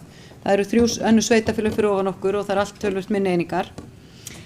En þetta áramótin 23, það búið að hækka 18% síðan En þá er Vestmannaeyjabær með hæðsta húshitunarkostnað á íbúðarhús á landinu þar sem notaðast er við kynntar fjarvarmaveitur. Og það truflar mig svolítið mikið að fara aðeins yfir að því nú var málþing hjá okkur á föstudaginn. Ég er formaður Sambands sveitarfélaga á köldum svæðum og við vorum með málþing þar sem allir helstu aðilar sem koma að þessum orkumálum voru bæði með erindi og í sal og það var meðal annars erindi frá Orkubúi Vestfjarða. Elías orkubústjóri var þar og Orkubú Vestfjarða hefur ekki farið svona bratt í hækkanir eins og HS Veitur. En þá kannski setjum við spurningamerki við hvernig er eignarhaldi á innviðunum. Orkubú Vestfjarða er að fullu í eigu Íslenska ríkisins. Íslenska ríkið gerir örugglega ekki sömu kröfur á reksturinn og eigendur HS Veitna gera. Þó svo að HS Veitur teljist vera í helmings í eigu opinberra aðila, þá á sveitafélagið Reykjanesbær ekki nema 50,01%. Og svo eru erlendir fjárfestar sem eiga 49,1%. Sandgerðisbær á 0,1%. Þannig að þetta er flókið og það virðist bara vera þannig að leið og skerðingarnar komu inn að þá var ákveðið að hækka á íbúa í Vestmannaeyjum vegna þess að það er verið að brenna olíu að því að bæði er að hluta, ekki öllu leyti, er varmadælustöðin á skerðanlegri orku. En svo erum við líka hér á skerðanlegum flutningi þannig að þetta er pínu flókið, samsetningin á þessu, en þetta þýðir það að það verið að kaupa dýrar orkugjafa til að búa til varmaorkun okkar. En það eru samt ekki allar fjarvarmaveitur sem hækka eða biðjum sömu hækkanir og HS Veitur er að gera. Það er ekki búið að stíga skrefið til fulls hjá Orkubúi Vestfjarða. Það er öðruvísi uppsetning á töluvert lægri hækkunin áramótin, en hún tengdist uppsafnaðri hækkun og olíukeyrslu aftur í tíman. Þeir hafa notað þá aðferð að taka saman kostnaðinn og setja hann í framhaldinu inn í verðlagið, að því að ég vænti þess, ef að eins og kom fram í tilkynningu frá HS Veitum, að þessi kostnaður væri út af skerðingum, þá hlýtur þetta að snarlækka þegar þeir fá aftur rafmagn núna í maí. Við þurfum að fylgjast vel með því. En þetta er svolítið flókið og það er ekki þannig að það sé hægt að við í bæjarstjórn Vestmannaeyja getum bara mótmælt yfir því sem við höfum gert yfir orkuverðinu. Það sem verður að gerast, það þarf að breyta kerfinu. Og við þurfum náttúrulega að fá einhverja aðstoð frá títtnefndum þingmönnum í það. Við erum að stíga skref í þessum samtökum sem að ég er fyrir hönd Vestmannaeyjabæjar í. Við erum í samtali við athuganefnd. Það liggur frumvarp fyrir þinginu sem því miður tekur ekki á, það var í upphafi inn í frumvarpinu, það er ekki lengur þar inni að taka á fjarvarmaveitunum og rafkyndingu per se. En það verður að komast inn, það sem er orðið jákvætt, það er komin skilningur. Allir aðilar sem töluðu á þessu málþingi varðandi þessu orkumál viðurkenna það að kerfið í kringum svokölluð köld svæði er úrelt. Það virkar ekki fyrir okkur, það er þetta hækka á okkur og þetta er náttúrulega komið út fyrir öll mörk. Byggðastofnun segir það líka, það segir það allir. En hvað þarf þá að gera? Það þarf þá að breyta reglunum, það þarf að breyta lögunum, þær eru mannanna verk. Og það er löngu komin tími á það að það verði gert. Þetta er algjörlega óásættanlegt fyrir íbúa Vestmannaeyja og við sem bæjarstjórn þurfum að gera kröfu á það að þingmennirnir taki þetta til sín. Þeir sem eru inn á þingi, það eru þeir sem hafa valdið til að breyta þessu og svo þurfum við auðvitað að koma hátt og snjallt fram með það sem við höfum í rauninni gert er að það er ekki hægt að mismuna íbúum þessa lands svona. Þetta er bara ekki sanngjarnt. Og það eru samt líka allir sammála um það sko, að þetta sé ekki sanngjarnt. Það er enginn sem segir þetta sé sanngjarnt. En við þurfum auðvitað að fara í það að fá rökin fyrir þessu. Hvers vegna er hækkað svona á okkur þegar fleiri eru inn í fjarvarmaveitu, búblunni og þeir eru ekki upplifað það sama við. En Orkustofnun og ráðuneyti eru samt að stimpla hækkanirnar. Og það er það sem að mér finnst að við þurfum að beita okkur í. Við þurfum að vita af hverju. Er bara nóg að sækja að þá fær maður þetta. Þar þurfa þá þeir aðilar sem reka fjarvarmaveituna hér að sýna meiri samfélagslega ábyrgð og hægja aðeins á sér og fara ekki svona hratt inn í óskirnar, að því þeir geta fengið þetta í rauninni og gætu sett þetta svona aftur í tíman. En ég get auðvitað ekki svarað þessum spurningum, en það er samt alveg ljóst að við getum ekki búið við þetta ástand sem er núna í þessum orkumálum.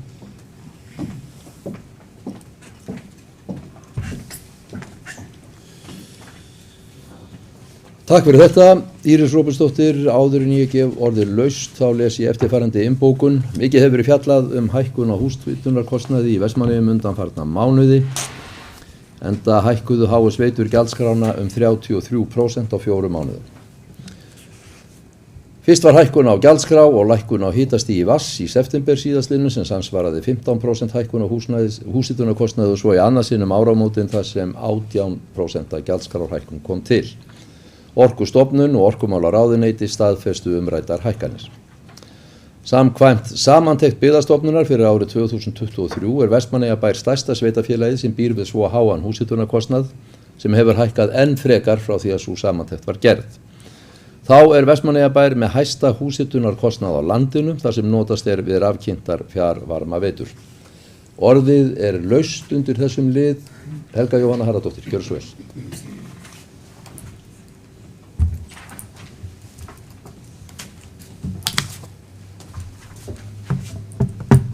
Forseti, ég vildi nú byrja á því að nefna að þegar ég byrjaði að undirbúa mig fyrir þessa ræðu, þá sat ég heima hjá mér í stofunni í þykkri peysu, ullasokkum og undir teppi og búin að kveikja upp í kamininni. En þetta er orðið veruleikinn í dag því að maður reynir að gera ýmislegt til þess að lækka hitaveitureikningana því þeir eru orðið gigantískt háir. En ef heimili mitt væri staðsett í öðru póstnúmeri, þá væri ég ekki að borga helminginn af þeim gjöldum sem ég þarf að borga á mánuði og það þykir mér virkilega ósanngjarnt, eins og kom fram áðan hjá Íris Róbertsdóttur. En ég myndi ekki veigra mig við að hækka hitann á ofnunum og ég myndi ekki hugsa mig tvisvar að lofta út, það er að segja ef ég byggi annars staðar. En í síðustu viku þá sat ég málþingi Íslensk orka til heimabrúks, þar sem Íris Róbertsdóttir stýrði því eins og herforingi. En þar voru margar mjög áhugaverðar umræður og það er klárt mál að þetta er áhyggjuefni víðar en í Vestmannaeyjum og það mátti skýrt sjá á umræðum og spurningum úr sal sem á erindum að það þarf að fara að taka höndum saman í orkumálunum hérna í landinu. En áhugaverðast fannst mér nú erindi hjá Hallgrími Steinsyni, en þar fór hann mjög vel yfir hvernig raforku og húshitunarmálin standa hér hjá okkur í Eyjum og hann nefndi stöðuna með varmadælustöðuna hjá HS Veitum þar sem allir heldu að með tilkomu hennar myndi hagkvæmni í veiturekstrinum skila sér í ódýrari kynntikostnaði. Það reyndist svo sannarlega ekki verið þannig. En það sem ég tók eftir og mér þótti merkilegast var að hann sýndi úr ársreikningi veitunar frá 2022 að það virðist vera að veitan sé með undarlega fléttu með lækkun og hlutafé. Og hann vitnar í lögum breytingu og orkulögum þar sem kemur fram að eiganda hitaveitu sé ár hvert heimilt að áskila sér 7% arð af eigin fé hitaveitunar. En svo sýndi hann að veitan virðist samt sem áður vera að greiða sér hátt í 12% í arð. Eigum við bæjarbúar bara sætt okkur við endalausa hækkanir en svo leyfa þeir sér bara að greiða sér meira og meiri arð og meira en lög segja til um. En ég tek heilshugar undir það sem Íris Róbertsdóttir sagði hérna áðan að það þarf að breyta kerfinu og það er mikilvægt að þingmennin okkar fari og gangi í máli hið snarasta. Takk fyrir þetta, Helga Jóhanna Harðardóttir. Vilja fleiri taka til máls? Eyþór Harðarsson, gjörðu svo vel.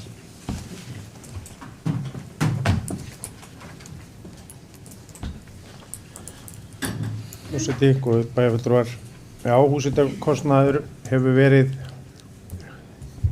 hitamál, hægt að segja, í Vestmannaeyjum undanfarnar vikur. Og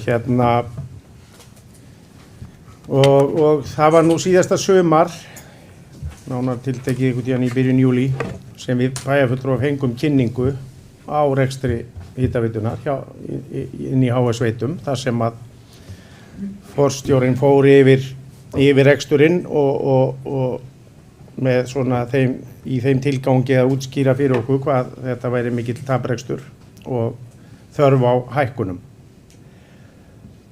Það kom fram að sem að við vitum og er alveg staðreynd að orkukostnaður, sem sagt að flutningi rafmagns hefur hækkað mikið á síðustu árum og skerðingarnar þegar að fjármálaveitur kaupa skerðanlega orkuflutning, þá þýðir það að hann er skerðanlegur ef það árar eitthvað illa í lónum landsins og þá er skert og þá þarf að keyra olíu.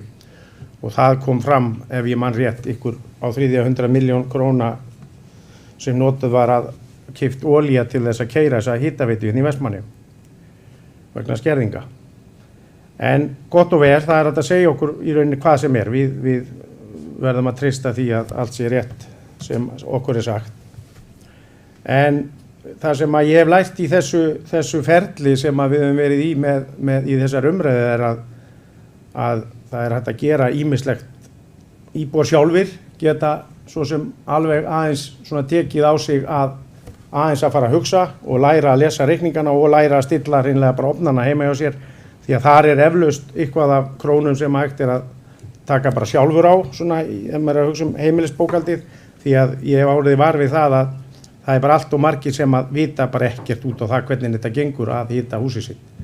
Og þar er svona sem geta menn byrjað bara sjálfur strax hjá sjálfur sér. En það sem að maður ætlast náttúrulega til er að HS Veitur komi hérna til Eyja og haldi bara íbúafund og útskýri fyrir fólki hreinlega leiðir til orkusparnaðar, hvernig á að haga sér, bæði í hvað þetta þýðir, rafmagnsnotkun og hitanotkun og hvernig þetta skiptist og hvað tækifæri er í að spara hreinlega. Því að allt er þetta spurning sóun oft á tíðum hjá mörgum íbúum landsins í rauninni þegar verið að nota rafmagn og hita. En heitt vatn er auðlind landsmanna. Er það kannski lögmál að þeir sem að búa næst auðlindum njóti þeirra? Ég held allan að maður ekki orðið var við það í sjávarútvegsumræðunni að þeir sem að búi næst auðlindunum eigi að njóta þess einir og það er auðvitað bara mál sem á að vera nákvæmlega sama með heita vatni í jörðinni hérna á Íslandi. Og það sem var svo í rauninni fannst mér áhugavert sem kom fram hjá bæjarstjóranum á Snæfellsnesi, honum Kristni, að hann tók nú bara skemmtilegt dæmi sko, að það var nú hérna í gömlu daga þá var dýrara að hringja sko frá Akureyri til Reykjavíkur heldur en frá Reykjavík til Akureyri. Og það var í rauninni bara mannanna verk að ákveða það að það yrði svoleiðis. Og því var náttúrulega breytt svo á endanum. Og við þekkjum alveg þá sögu og orðið í rauninni bara var mjög mikið við síma hérna á þessum fundi. En það kom fram í hans máli að það, og ég hugsa bara hann er búinn að vera í þessum málum það lengi að vinna í þessum félagskap sveitafélög og köldusvæðum. Hann sagði það þyrfti nú ekki að gera annað en það að hækka hitaveitureikningin 1000 krónur á heimili á sem sagt höfuðborgarsvæðinu eða þessum heitu svæðum til að jafna leikinn. Þetta væri ekki flóknara verk og þarna komum við bara að því að þingmenn þeir þurfa bara að finna leiðir í þessu til þess að gera þetta sanngjarnt og það gerist bara í þingsal og vonandi bara vakna menn til þess að breyta þessum leikreglum á málum fjarvarma veitna. Takk fyrir.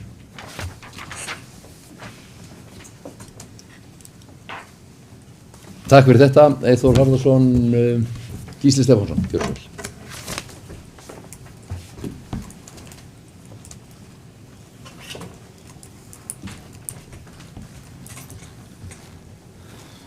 Forseti, bæjarfulltrúar, já, ég ætla bara að segja það, ég bara þakka fyrir þetta málþing, þetta var mjög áhugavert að svona fylgjast með þessu úr fjarlægð og bara hrósa bara fyrir það. Þetta skiptir máli í umræðuna og þetta er leiðin til að hreyfa við þessu og í mínum huga er þetta svona þríþætt. Það er sem sagt fyrsta lagi hvað við getum gert eins og Eyþór minntist á hérna áðan og þetta er til dæmis eitt af því að vekja svolítið duglega upp umræðina og hérna mér finnst það hafa bara tekist vel og ég vona svona að þingmennir svona grípið svona svolítið við þessu, sjáu að þessi bolti er á lofti, hann er ekki einhvers staðar undir borði. það svona það fyrsta, hvað við getum gert og ég held að við séum og þeir sem hafa verið að fronta þessu umræðu, bæjarstjóri okkar Íris Róbertsdóttir og fleiri, séu bara að gera helling í því en eins og ég nefndi hérna á varðandi samgöngumálin, það þarf að punkast endalaust í þessu og ég veit að það verður gert áfram því að eins og hefur komið fram hérna þá er þetta kerfi bara ekki bara ósanngjarnt, þetta bara náttúrulega bara þvæla hvernig þessu háttað og þetta svona gott dæmi það að kerfið að þjóna einhverju allt öðru heldur en nútímanum eða því sem í gangi í nútímanum og á sér rætur einhvers staðar þar sem að eitthvað allt annað var í gangi. Ég nefndi þetta væri þríþætt og næsti þáttur þá náttúrulega bara ríkið, að ríkið einmitt breyti kerfinu og endurskoði ekki bara þetta, heldur líka hvernig bara til dæmis eins og það þegar við erum að spara orku eins og gerist í varmadælustöðinni, þá erum við að spara orku og það raun og veru kostar meira vegna þess að það hækkar flutningsgjöldin og það ótrúlega furðuleg stefna á tímum orkuskorts og svo það líka bara að það ótrúlegt þegar maður áttar sig á því því að ég náttúrulega eins og aðrir bæjarbúar hérna að skoða reikningarna mína þegar ég fæ einhverjar stjarnfræðilegar upphæðir við það að skrúa frá krana að það ótrúlegt að sjá það að ríkið svo að niðurgreiða í raun og veru sitt heima tilbúna vandamál 20.000 á hverjum reikning og þetta finnst mér óskiljanlegt að við skulum í alvörunni vera þar að við eða bara eftirlitsstofnanir og þeir sem að þessu koma og þurfa að samþykkja þetta að þeir bara stimplið þetta og dæli svo þessu aftur út til okkar en náttúrulega aldrei að því leyti sem að hækkunin var þetta skila sér ekki tilbaka og þetta það náttúrulega verið bara að girða fyrir það verið að girða sig í brók einhvern veginn á kolvitlausum stað ríkið þarf að eins og við segjum að hefur verið að nefna þetta þarf að endurskoða og bara breyta kerfin það engin leið að einhvern veginn að setja enn eitt plásturinn á þetta til þess að ná einhverju niðurstöðu sem að sanngjörn. En svo eitt svona sem í fljótu, eða svo sem ekki fljótu, það kostar peninga, en varmadælustöðin sem við erum með hérna, sem að mínu viti bara mikið undratæki og við heldum við séum öll sammála það og tilgangur hennar var raunverulegur, það var lagður í alvörunni lagt í þá vegferð í alvörunni, trú ég, það ekki verið að setja fleiri 100 milljóna í svona verkefni, þetta snúi að því að bæta aðstöðu okkar og bæta það að við hérna að ná niður orkukostnaðinn fyrir okkur. Það var klárlega tilgangurinn en það hafa fylgt þessu ákveðin vandamál og svo hún ekki tilbúin varmadælustöðin í raun og veru í mínum huga. Það pláss fyrir aðra vel sem að þeir sem að vinna í þessum pakka vilja meina að ef hún kæmi þarna og það styrkhæft hjá Orkusjóði 33% eins og flest allt annað sem að flest svona orku uppbygging og það þarf bara að nýta sér það vegna þess að það myndi breyta bara mjög miklu ef að þetta verkefni klárað en það hins vegar ekki nóg, það bara einn af fjölmörgum liðum sem að þarf að laga og ég held það að þetta sé eins og bæjarstjóri Íris Róbertsdóttir kom réttilega inn á hérna áðan við erum þetta þingmanna að grípa inn í og náttúrulega embættismanna að hægja ekki á og þetta bara klemma og bara mjög stórt mál og mjög mikið samskiptismál og við erum bara klárlega algjört olnbogabarn í þessu kerfi eins og þetta lítur út svona. Takk.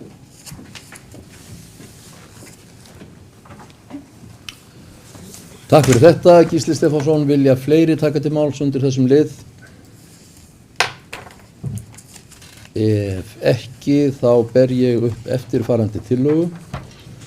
Bæjarstjórn óskar eftir því við Orkustofnun og Orkumálaráðuneytið að Vestmannaeyjabær fái rökstuðning og allar þær upplýsingar sem lágu til grundvallar við samþykkt gjaldskrárhækkana HS Veitna á heitu vatni síðastliðna mánuði upp á samtals 33%. Bæjarstjórn skorar á HS Veitur að halda íbúafund og útskýra fyrir bæjarbúum þær hækkanir á gjaldskrá sem fyrirtækið hefur gripið til í Vestmannaeyjum undanfarna mánuði. Ekki hafa allar rafkynntar fjarvarmaveitur á landinu hækkað gjaldskrá sína vegna skerðinga á raforku eins og HS-veitur hafa gert. Það með öllu óskiljanlegt og mikil vonbrigði hvernig íbúum þessa lands mismunað með þeim hætti sem kemur fram í gjaldskrám fyrir húshitun á landsbyggðinni. Núverandi staða óásættanleg fyrir íbúa Vestmannaeyja og gerir bæjarstjórn kröfu til þingmanna kjördæmisins að þeir knýi fram breytingar á þeirri löggjöf sem gildir rafkynntar fjarvarmaveitur. Orðið laust tillöguna. Ef enginn kveður sér hljóðs þá ber ég hann undir atkvæði þeir bæjarfulltrúar sem eru samþykkir þessari tillögu gjöra svo vel geðmerki. Hún samþykkt með 9 samhljóða atkvæðum. Þá tekið fyrir 5. mál á dagskrá fundarins sem kosningi ráð og nefndir og stjórnir samkvæmt 42. grein bæjarmála samþykktar Vestmannaeyjabæjar. Samkvæmt 1. tölulið D-liðar 42. greinar samþykktar stjórn Vestmannaeyjabæjar og fundarsköp bæjarstjórnar númer 991/2020 skipar bæjarstjórn aðal- og varastjórn Herjólfs ohf. Bæjarstjórn hér lagt til að bæjarstjórn skipi neðangreinda einstaklinga í stjórn Herjólfs ohf. Aðalmenn Páll Skeving formaður, Guðlaugur Friðþórsson, Agnes Einarsdóttir, Helga Kristín Kolbeins, Sigurbergur Ármannsson, varamenn Rannveig Ísfjörð Sæunn og Sæunn Magnúsdóttir. Orðið laust þessa tillögu, enginn kveður sér hljóðs, þeir bæjarfulltrúar sem eru samþykkir þessari tillögu gjöra svo vel geðmerki. Það eru 9 samhljóða atkvæði og bæjarstjóra þar með falið að leggja ofangreinda aðila til í framboði til stjórnar á aðalfundi. Þá tekið fyrir 7. mál á dagskrá, fræðsluráð Vestmannaeyja, fundur númer 382. Liður 2, heimgreiðslur, liggur fyrir til umræðu, minnihlutinn óskaði eftir þessari umræðu, Eyþór Harðarson, gjörðu svo vel.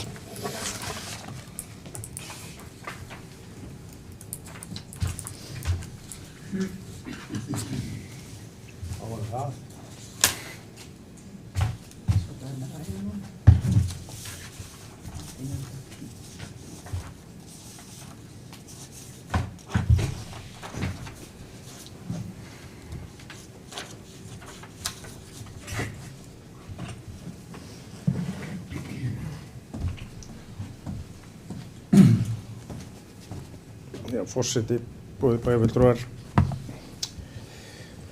Okkur langaði aðeins að koma inn á heimgreiðslumáli sem hefur verið svo sem hérna til umræðu áður og síðast í fræðsluráði þar sem að okkar fulltrúar fjölluðu málið. Það sem að eftir að þessar umræður hafi verið í gangi þá finnst mér stundum fólk horfir í rauninni á þetta útspil eða þessa aðferð misjöfnum augum. Ég hef alltaf hort á heimgreiðslur sem tilgang til að mæta sveiflum í mögulegum plássum. Að ef það eru biðlistar þá bjóðum við fólki ákveðna upphæð til þess að þeir sem ekki nauðsynlega þurfa að vera með barnið sitt á leikskóla að það fái þá ákveðin pening sem ákveðin gulrót til þess að létta á plássunum og koma og tæma jafnvel biðlista. En eins og við vitum að þá kostar hvert pláss milli 400 og 500.000 eftir aldri á mánuði fyrir bæjarfélagið og foreldrar eru í rauninni ekki að greiða nema einhver 10-12% eins og fram hefur komið í alls konar umræðum. Að heimgreiðsluna hafa þá verið í rauninni góð leið til þess að fyrir sveitarfélagið ef það kom einhverju toppar í árgöngum og að bjóða upp á þennan möguleika. Bæjarfulltrúar Sjálfstæðisflokksins voru í raun á móti því að það vera að tekjutengja þessa hugmynd þannig að foreldrar með góða tekju þau áttu í rauninni ekki tök á því að fá sömu upphæðir fyrir það að taka börnin sín út úr leikskóla eða fara ekki með það inn í leikskóla sem að okkar mati var þá bara ástæða til þess að fólk nýtti sér þá ekki þann möguleika ef að það fékk ekki í rauninni þær krónur sem í boði voru fyrir það að vera heima með börnin. Og við höfum bent á það að þetta ekki tilgangur til að, þetta er heimgreiðslur ekki fjárstuðningur sko, við fjölskyldur, tekjulágar fjölskyldur umfram aðrar. Þetta til að tæma biðlista. Og við vitum að þetta tilraun og væntanlega verður þetta nú endurskoðað fljótlega, en við viljum koma með eina bókun í þessu máli. Fulltrúar Sjálfstæðisflokksins í fræðsluráði gerðu ítrekað athugasemdir við þá leið sem ákveðin var að fara í þessu máli, en þau varnaðarorð voru hunsuð. Bæjarfulltrúar Sjálfstæðisflokksins taka undir bókanir fulltrúar flokksins í fræðsluráði vegna málsins og hvetjum við til þess að máli sé í sífelldri endurskoðun, og undir þetta skrifa allir fulltrúar Sjálfstæðisflokksins á þessum fundi. Takk. Takk fyrir þetta, Eyþór Harðarson, Íris Róbersdóttir, Kjörsvæl.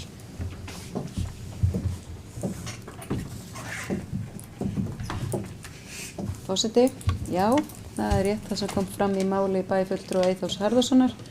Við vorum ekki alveg sammála leiðirnar, varðandi heimgreiðslurnar, en það var líka ítrekka bent á það að þetta myndi nú öllum líkindum fara upp úr öllu valdi og kosta miklu meira. Bara svo það sé sagt, þá þetta búið að reyna á kerfið í einni greiðslu, einn mánuð, þannig það nú kannski alltilega að anda eins í þetta, að búið að ákveða það, og fræðsluráð, það var samþykkt í fræðsluráði að þetta verður endurskoðað í haust, og tilgangurinn var ekki endilega að, eins og það var orðað, að eyða biðlistum, heldur var það, við reynum að horfa til þess að 12-16 mánaða börn komist inn á leikskóla, og það er nú hluti af stöðleika kjarasamningunum líka, og þetta átti að vera leið til þess að fleiri hefðu kost á að vera heima með börnin, ekki bara þeir sem að væru með þau heimili sem væru með góðar tekjur. Og þannig að ég líti ekki á þetta sem fjárstuðning eins og kom fram í máli bæjarfulltrúans hérna áðan, heldur líta á þetta sem tækifæri til að jafna tækifæri til alla, til að geta tekið afstöðu til þess, hef ég tækifæri á að vera heima með barninu mínu, þannig að einhver annar sem nauðsynlega þarf að nýta leikskólaplássið, að hann geti, viðkomandi aðili geti þá fengið þar leikskólapláss, og að það eru kannski þeir sem að hafa minna, hafa þá líka val. Það munar það fyrir þá, og það sést á tölunum, að það eru 7 sem að fengu fullar heimgreiðslur, það voru 3 sem sóttu sem fengu ekki, þannig þeir voru yfir tekiviðmiðunum, en svo voru nokkru viðbótar 4 minnum mig sem að fengu hlutagreiðslu, og það eru nú þegar 3 sem hafa ákveðið að þykja ekki leikskólapláss vegna þess að þeir eru á heimgreiðslum, og það er ódýrara fyrir sveitafélagið, það sem glemdist hérna og var hluti af því sem við vorum að gera, það að vera að hægja á uppbyggingu líka hérna leikskólaplássa, fara út í blandaða leið, að hluti að vonandi yrði eitthvað af þeim sem þykja heimgreiðslur myndi hægja á sér, þannig að við þyrftum ekki, við erum að taka núna töluvert dýra framkvæmd til þess að bæta við kirkjugerði, við þyrftum að taka aðra einingu ef að allir ætla sér inn í leikskólan og við ætlum að standa við þetta. Þannig það er verið að reyna að blanda þessu, en það er bara ágreiningur aðferðafræðina, en ég held að það sé bara mikilvægt við látum þá bara á þetta reyna, meirihlutinn lagði þetta til, kannski verður þetta ekki neitt frábært og gott, og þá verður það bara endurskoðað, af því þetta er ekki meitlað í stein, en það er ekki hægt eins og kom fram í fræðsluráði að leggja til að vera bakkað eftir 1 mánuð. Það er kannski svolítið stuttur tími til að reyna eitthvað, en það var búið að tala um það að þetta er strax endurskoðað í haust, og það munum við gera, og það var líka samþykkt í fræðsluráðinu að ef að ástæða þætti til að stíga inn í það fyrr, að þá er það gert. En 1 mánuður er kannski helst til of snemmt.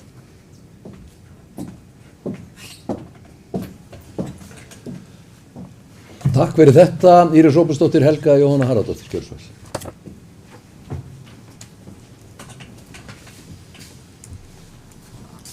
Forseti, ég ætla að fá með leyfi forseta að lesa upp bókun frá meirihluta E&H-lista.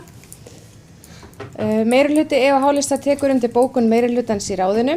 Nú þegar er ekki komið mikil reynsla á þetta fyrirkomulag eða aðeins 1 mánuður. Nú þegar hafa foreldrar 3 barna afþakka leikskólapláss í bili á meðan þeir þiggja heimgreiðslur sem var eitt af markmiðunum með þessari aðgerð. Ekki tímabært að fara aftur í fyrra horf, heldur verður málið tekið upp í haust eins og þegar var búið að ákveða í fræðsluráði.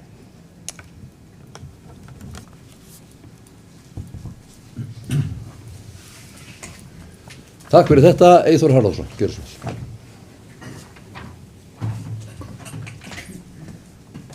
Forseti, góðbæði fulltrúar. Já, ég held að sé nú ekkert langt á milli okkar í þessu máli og ég held að það sem að við erum bara í rauninni að ítreka að við fengjum, ef að biðlistanir eru, að möguleikanir eða líkurnar á því að fleiri nýti sér heimgreiðslunar eru þannig að það muni fleiri pláss losna og fleiri börn að biðlistum komast inn ef við erum ekki með tekjutengingu á þessu boði sem að það sem í boði fyrir það að vera með börnin heima í stað þess að vera að nýta sér leikskólapláss. Takk fyrir.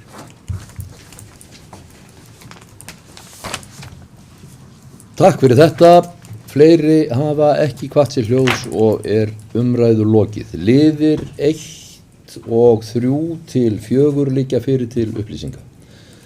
Þá tekið fyrir 7. mál á dagskrá, framkvæmda og hafnaráð Vestmannaeyja 3, fundur númer 303. Liður 2, aðalskipulag Vestmannaeyja, 9 reitir fyrir hafnarsvæði, liggur fyrir til umræðu, minnihlutinn óskaði eftir þessari umræðu og Eyþór Harðarsson ætlar að taka til máls. Stuðu á mann. Þetta nýtt neitt.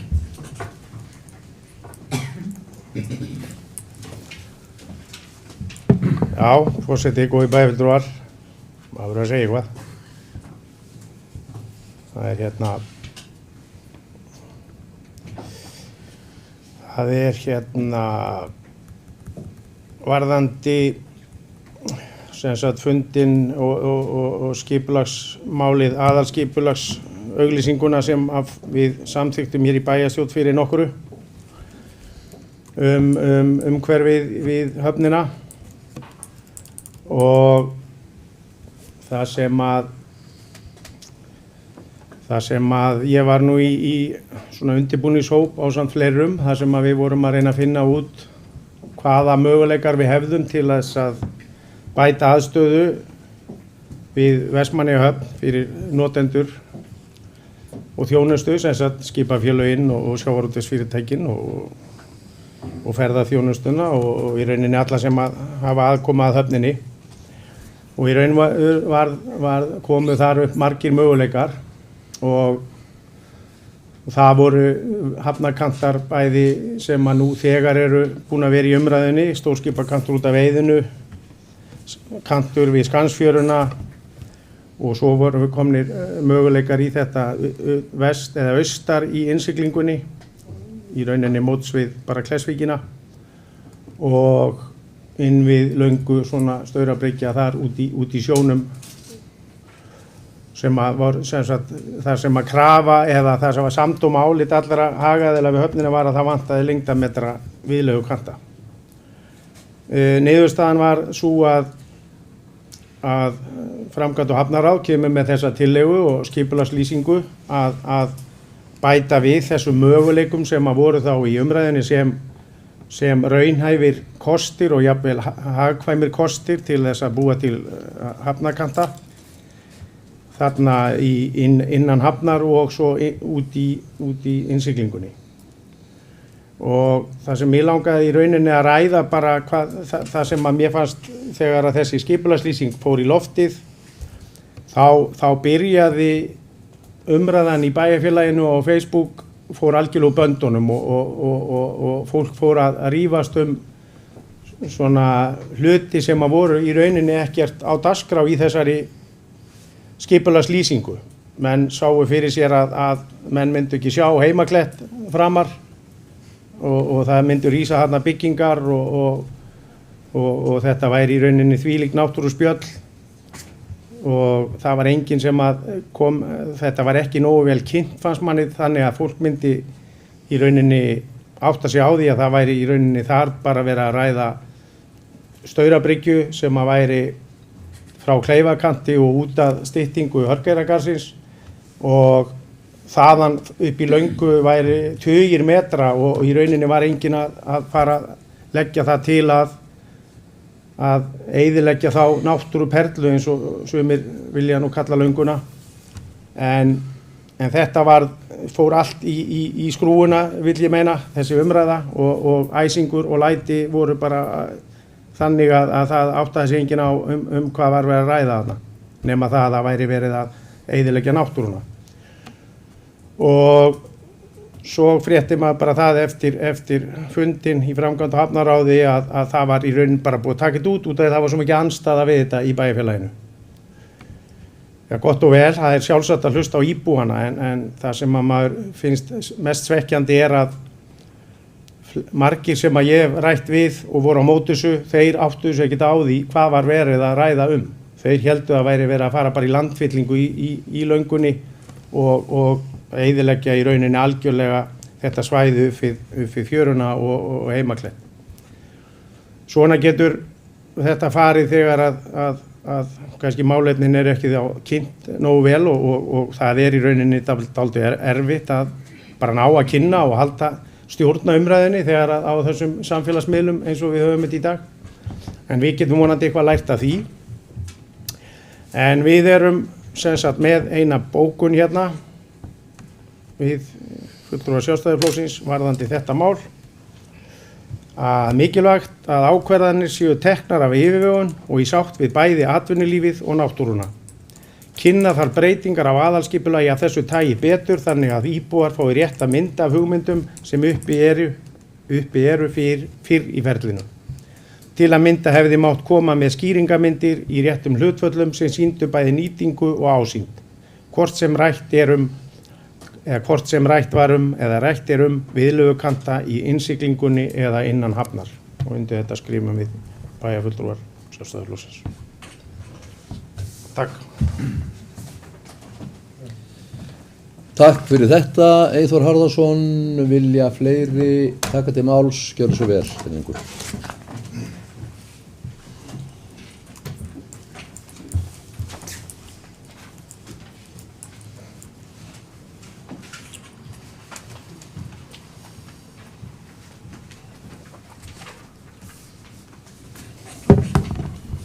Forseti, bæjarfulltrúar.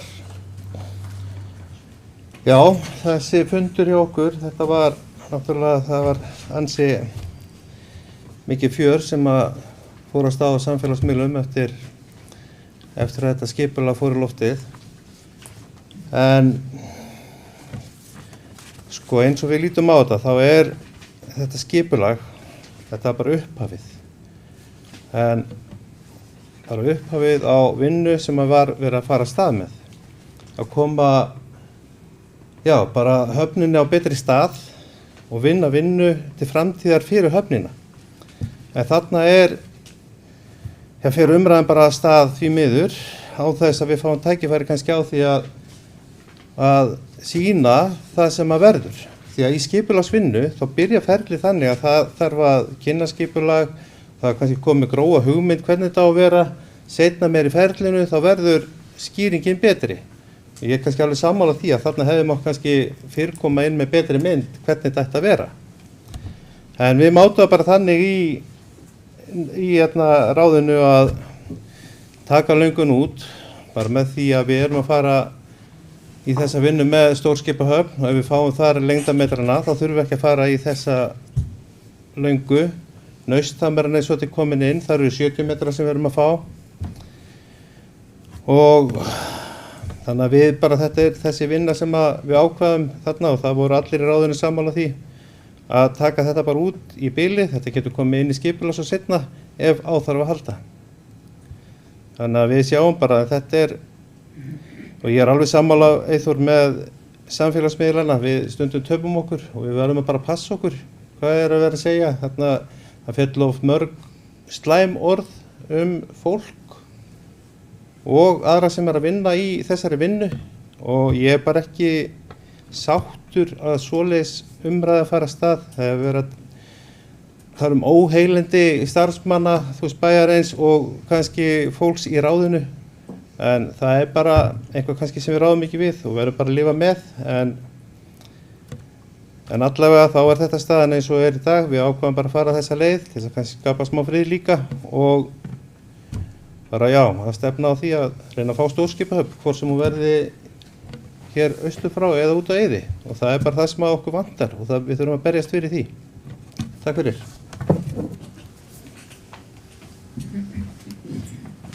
Takk fyrir þetta, Erlingur Guðbjörnsson, Íris Róbertsdóttir, gjörðu svo vel.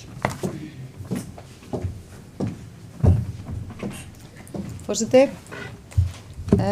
ég get alveg tekið undir það sem kom fram að hluta til í máli Eyþórs Harðarsonar hér áðan, að eiginlega málið það eiginlega tapaðist áður að fór á stað. Og þetta kannski eitthvað sem að við þurfum og ég er bara ánað að heyra það að ráðið fer svo á stað og lætur gera myndir þegar við höfum farið í breytingar á aðalskipulagi. Meðal annars voru gerðar breytingar þar sem Langan, sem að enginn virðist hafa pælt í þessu, Langan var gerða hafnarsvæði 2015. Hún blá sko. Það mætti fara með bryggju og gámaðanga núna. Þannig það var í rauninu verið að létta á löngunni.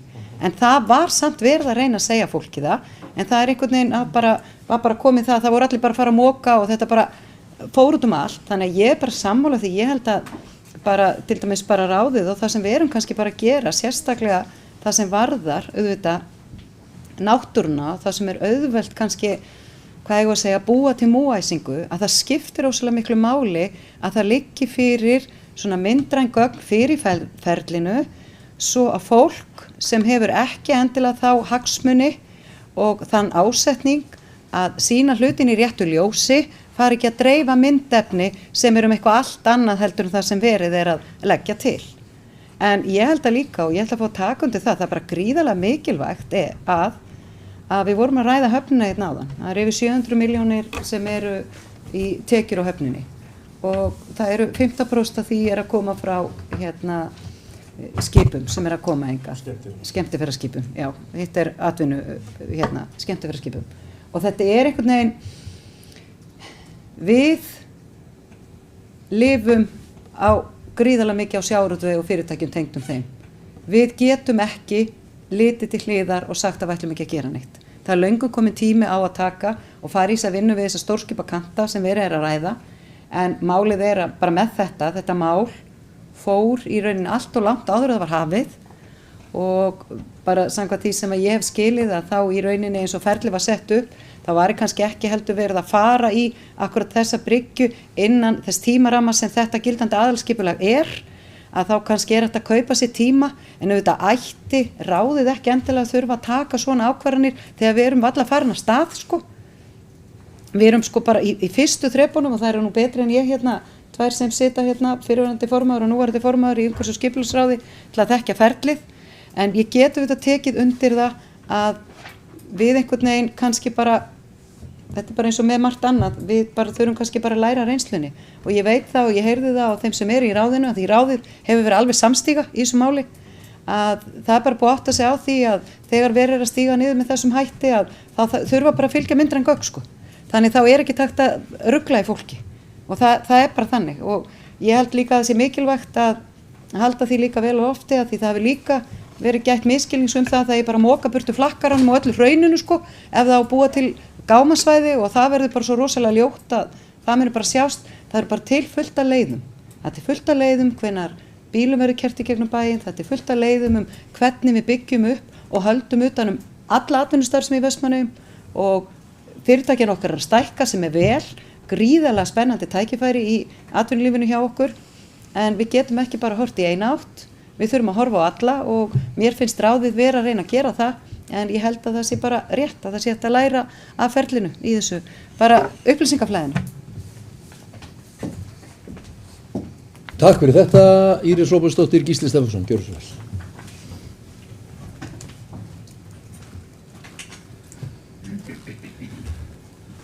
Já, forseti, góðir bæjarfulltrúar, þakka bara umræðuna sem þetta mál hérna. Það sem að situr eftir í raun og veru hjá mér sko, þetta einmitt svona, eins og formaður framkvæmdaráðs nefndi hérna áðan að þetta svona upphaf.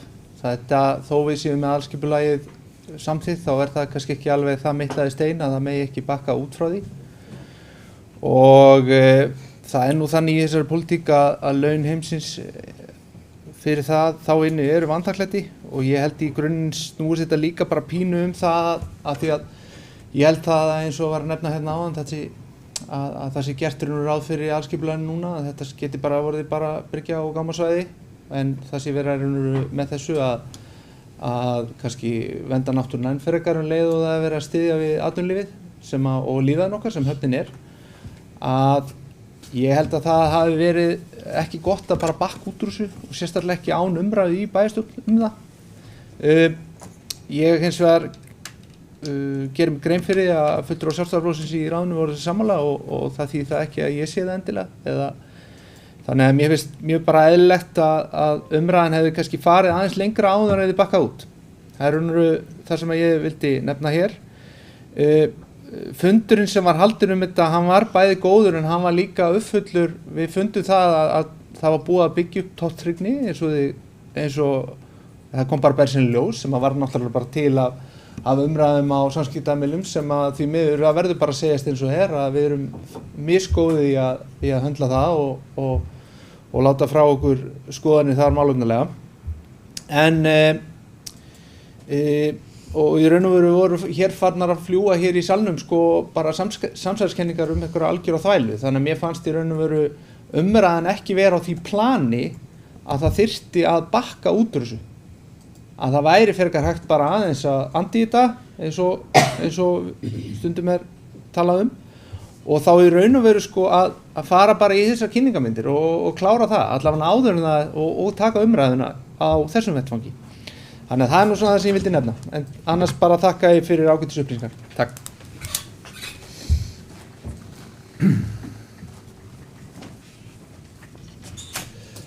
Takk fyrir þetta.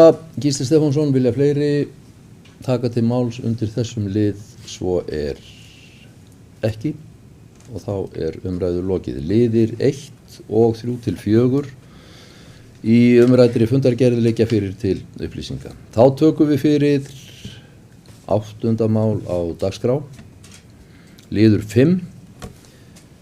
Þetta sem sagt umhverfis- og skipulagsráð Vestmannaeyja, fundur númer 398, liður 5, sem uppfærðar reglur götu- og torgsölu í Vestmannaeyjum sem liggur fyrir til staðfestingar hér. Þetta kemur frá byggingafulltrúa til bæjarstjórnar. Orðið laust þetta ef einhver vill tjá sig. Svo ekki, þá ber ég þetta undir atkvæði. Þeir bæjarfulltrúar sem samþykkja þessa uppfærslu gjöru svo vel að gefa merki og það samþykkt með 9 samhljóða atkvæði. Liðir 1 til 4 og 6 til 7 liggja fyrir til upplýsinga. Þá tökum við fyrir 9. mál á dagskrá sem bæjarráð Vestmannaeyja, fundur númer 3211. Liður 5. Viðaukar við fjárhagsáætlun 2023 liggur fyrir til staðfestingar. Orðið laust. Enginn hefur kvatt sér hljóðs. Þeir bæjarfulltrúar sem vilja staðfesta fyrirliggjandi viðauka gjöra svo vel gefið merki. Það samþykkt með 9 samhljóða atkvæði. Þá tökum við fyrir lið 6 sem aðkoma sveitarfélaga að nýundirrituðum kjarasamningi á almennum markaði, stöðugleikasamningi. Þessi liður liggur fyrir til umræðu og staðfestingar. Orðið laust. Rut Haraldsdóttir, gjörðu svo vel.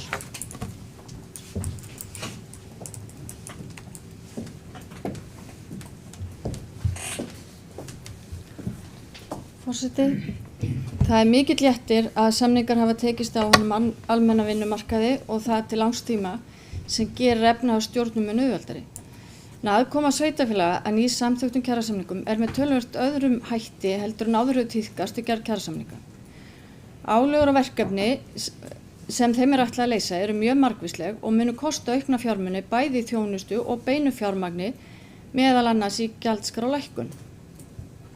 Lagt til að sveitarfélögin hækki ekki gjaldskrár sína umfram 3,5% sem viðmið langt undir núverandi verðbólgu. Það hefur mikið verið rætt og ritað gjaldfrjálsar skólamáltíðir fyrir öll börn. Það aðgerð sem einnig leiða til aukins kostnaðar fyrir sveitarfélögin, þó útfærsla á þeim lið sé ekki að fullu lokið. Ég skil vel að allir verða að leggja eitthvað að mörkum til þess að sátt og friður skapist á vinnumarkaði, en svigrúm sveitarfélaganna í þessari árferði, verðbólgu og háa vaxtastigi lítið. Mörg þeirra eru mjög skuldsett og eiga þar af leiðandi erfitt með að uppfylla þessi skilyrði. Vestmannaeyjabær sem betur fer ekki meðal þeirra skuldsettu, en þetta mun samt taka í hjá okkur líka. Takk. Takk fyrir þetta, Rut Haraldsdóttir, Íris Róbersdóttir, gjörðu svo vel. Forseti, já, ég tek undir það sem að bæjarfulltrúi Rut Haraldsdóttir sagði hérna áðan. Það er gríðarlega mikilvægt að við séum að ganga hérna inn í tímabil og almenni markaðurinn nánast, það er þetta að segja eiginlega að hann sé búinn að klára sitt, þó sé ekki búið að klára atkvæðagreiðslum hjá AFR, en að það skuli vera komin í samningar á almenna markaði með einhverjum fyrirsjáanleika til 4 ára og með, við skulum segja, mjög hófsömmum launahækkun miðað við það sem við höfum séð undanfarin ár.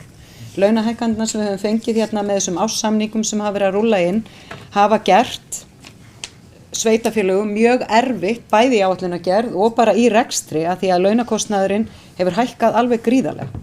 En það er hárrétt að samningarnir og venjulega þegar hafa verið samningar á hinum almenna markaði þá eru svona tilmælum beitt til sveitarfélagana og aðila, en núna að þá einhverju leyti var samninganefnd sambandsins svona í kringum þetta, samt ekki við borðið, en auðvitað eins og kom fram á sambandsþinginu núna 14. að þá var auðvitað mikið rætt og ritað með svo skólamáltíðir, en mér í rauninni, þú veist, það vinnur engin slaginn það að vil ekki gefa börnum að borða, en það sem truflaði mig við framgang stjórnar sambandsins og formanns, og ég sagði þarna á þinginu, er að umboðið var ekki til staðar til þess að ákvarða í hvað útsvarstekjur sveitarfélaga fara. Og það sem að ég nefndi og mér finnst erfitt, og ég veit að fleiri kollega mínir eru og örugglega einhverjir hér, eru sammála því að þetta er nýr tónn. Það er nýr tónn að við séum farin að leggja formlega til án aðkomu fjármuni inn í samninga og almenna markaðan. Þetta við eigum eftir að semja, en það eru samt vilyrði fyrir því að minnstakosti hjá stórum hluta við semjanda á opinbera markaðnum að þeir ætla að koma inn í þetta, en það er ekki búið að ganga frá kennarapartinum, það eru svolítið öðruvísi kröfur sem eru þar uppi, en vonandi bara gengur þetta vel og þetta er ofboðslega mikilvægt og mér finnst tónninn vera allstaðar að ég held að allir séu búin að ná því við verðum að gera þetta. Við erum bara eins og hamstur í hjóli að hækka, þá hækkar allt, hækka og hækkar allt og þetta tekur engan enda. Kaupmátturinn fer bara í vitleysu, fyrirtækin verða bara, get ekki rekið sig, sveitarfélögin komin að þolmörkum, en það liggur hérna fyrir okkur því sem að vísa frá bæjarráði, það er að vinna í því að brúa bilið og við rættum það eins áðan með heimgreiðslunum og við erum að standa okkur vel þar, við erum að gera miklu betur. Við þurfum svolítið að bara hrósa okkur fyrir því og Vestmannaeyjabær hefur gert það undanfarin, ekki bara síðan ég settist í þennan stól, heldur löngu áður, þá er Vestmannaeyjabær farin að stuðla því að brúa bilið gagnvart fæðingarorlofi og þetta er búið að vera, við erum að standa okkur mjög vel, við erum með 12-16 mánaða börnin á leikskóla, Reykjavík og Reykjanesbær eru með cirka svona 2,5 árs, það er einstaka sveitarfélög sem hátt í 3 ára, það búið að vera mjög þungt í Árborg, þannig að við eigum ekki erfitt með að mæta þessari kröfu kjarasamninga. Við erum að fara í fjölbreytta húsnæðisuppbyggingu, það er búið að útluta hérna fjölbýlishúsalóð og við erum að fara að gera ýmislegt hérna upp á í hverfinu þar sem Alavellurum verður og svona, þannig við erum að klára þessa 2 þætti. Þriðji þátturinn sem eru gjaldskrárnar og það var rétt það sem kom mál hérna fram áðan hjá bæjarfulltrúanum að það eru þessa gjaldskrár hafa hjá mörgum sveitarfélögum hækkað hátt í 10%, en við tókum ákvörðun það að því það var búið fyrir jólin og í nóvember þá sendi sambandið út ákall til þess að reyna að fara ekki alla leið í hækkunum til að stuðla að samningum. Og við hækkuðum gjaldskrárnar þessar almennu sem ekki lagatengdar aðeins 4,5%. Þannig að það sem verið að leggja til og mun liggja hérna fyrir fundunum er að við förum og endurskoðum gjaldskrár fyrir þjónustu við barnafjölskyldur og viðkvæma hópa, það það sem verið að fara fram á, að hækkanirnar þar sé ekki meira en 3,5%. Þannig það svona liggur fyrir bæjarstjórn að taka afstöðu til þess, en svo það að varðandi gjaldfrjálsar skólamáltíðar, bæjarráð hefur ekki tekið afstöðu til þess, enda liggur útfærslan alls ekki fyrir. Það liggur ekki fyrir hvort þetta verið tekið í gegnum jöfnunarsjóð, sem mikil andstaða við hjá sveitarstjórnarfólki, að því þegar eftir 4 ár að þá ríkið bara búið að lofa fjármagninni í 4 ár, hlutafjármagni, en þá fer ríkið út og þá verður þetta bara tekið af öðrum liðum inn í jöfnunarsjóði. Þannig það unnið að því að þetta var ekki inn í jöfnunarsjóð, en ég ekkert bjartsýn á það. En svo líka bara hvernig á að gera þetta, á að vera eitthvað þak, þetta cirka, það var hugsað 12.000 krónur á barn, þú veist, verður borga bara fyrir öll börn, eða þarf að telja í hverju mánuði hversu mörg, þú veist, það vantar útfærsluna, hún getur verið flókin og við viljum bara bíða og sjá, við erum ekkert búin að segja nei, við viljum bara sjá hvernig verður þetta útfært, það á að klára það í maí, en það á þetta ákvæði í kjarasamningnum ekki taka gildi fyrir í ágúst. Þannig ég held að það sé bara, og ég bara mæli með því að taka undir í rauninni þá tillögu sem kemur hér á eftir, sem byggð á því sem bæjarráð vísaði til bæjarstjórnar, bara eins og kom hérna fram áðan að anda aðeins í þetta. Við erum ekkert að segja við ætlum ekki að taka þátt og við munum sjálfsögðu taka samtalið ef að þetta ruggar einhverjum bát að við séum ekki búin að klára þennan lið. En við erum að taka þátt, við ætlum að leggja okkur lóð á vogarskálarnar að því langtíma kjarasamningar skipta okkur gríðarlegu máli, en það auðvitað líka það sem að við getum ekki sagt í umræðinu við stóra hópinn. Við getum ekki sagt nei, þetta hefur ekki sömu áhrif á okkur og aðra. Það náttúrulega öll sveitarfélög og stórgræða á lækkuðum vöxtum á lánin sín. En við erum auðvitað ekki að fá þá fjármuni inn í lægri afborgunum vegna þess að við erum ekki með þessi langtíma lán sem aðrir eru með. En bara það að tryggja frið á vinnumarkaði, vera ekki í verkvöllum eins og við vorum í síðasta vetur, fá greiðslur langt aftur í tíman, setur allar áætlanir úr skorðum, búa til þetta jafnvægi, búa til umhverfi þar sem við getum náð verðbólgu niður, það skiptir okkur öll máli og þess vegna eru við náttúrulega bara mjög jákvæð, allavega bæjarráðið og við sem höfum tekið þetta út í þetta og ég vona bara að bæjarfulltrúar séu það líka.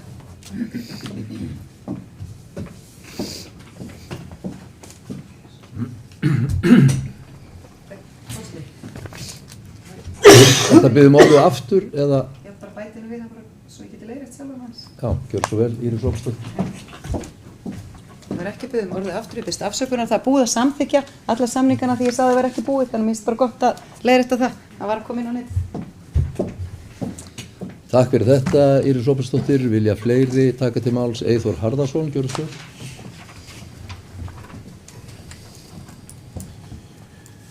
Já, forseti góði bæjarfulltrúar, ég tek bara undir það sem að aðri bæjarfulltrúar hafa sagt þetta mál hérna núna, en kannski það sem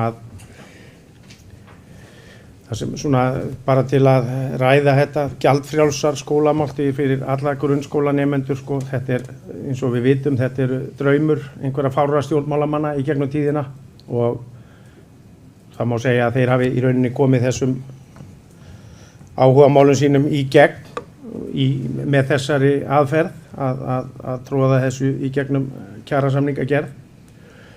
Þegar þetta kom fyrst upp til umræðu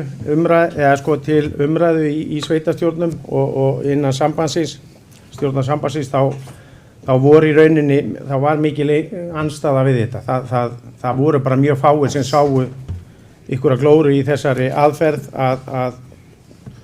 að setja þetta sem eitthvað, hvað maður að segja, að samþykja þessa hugmynd.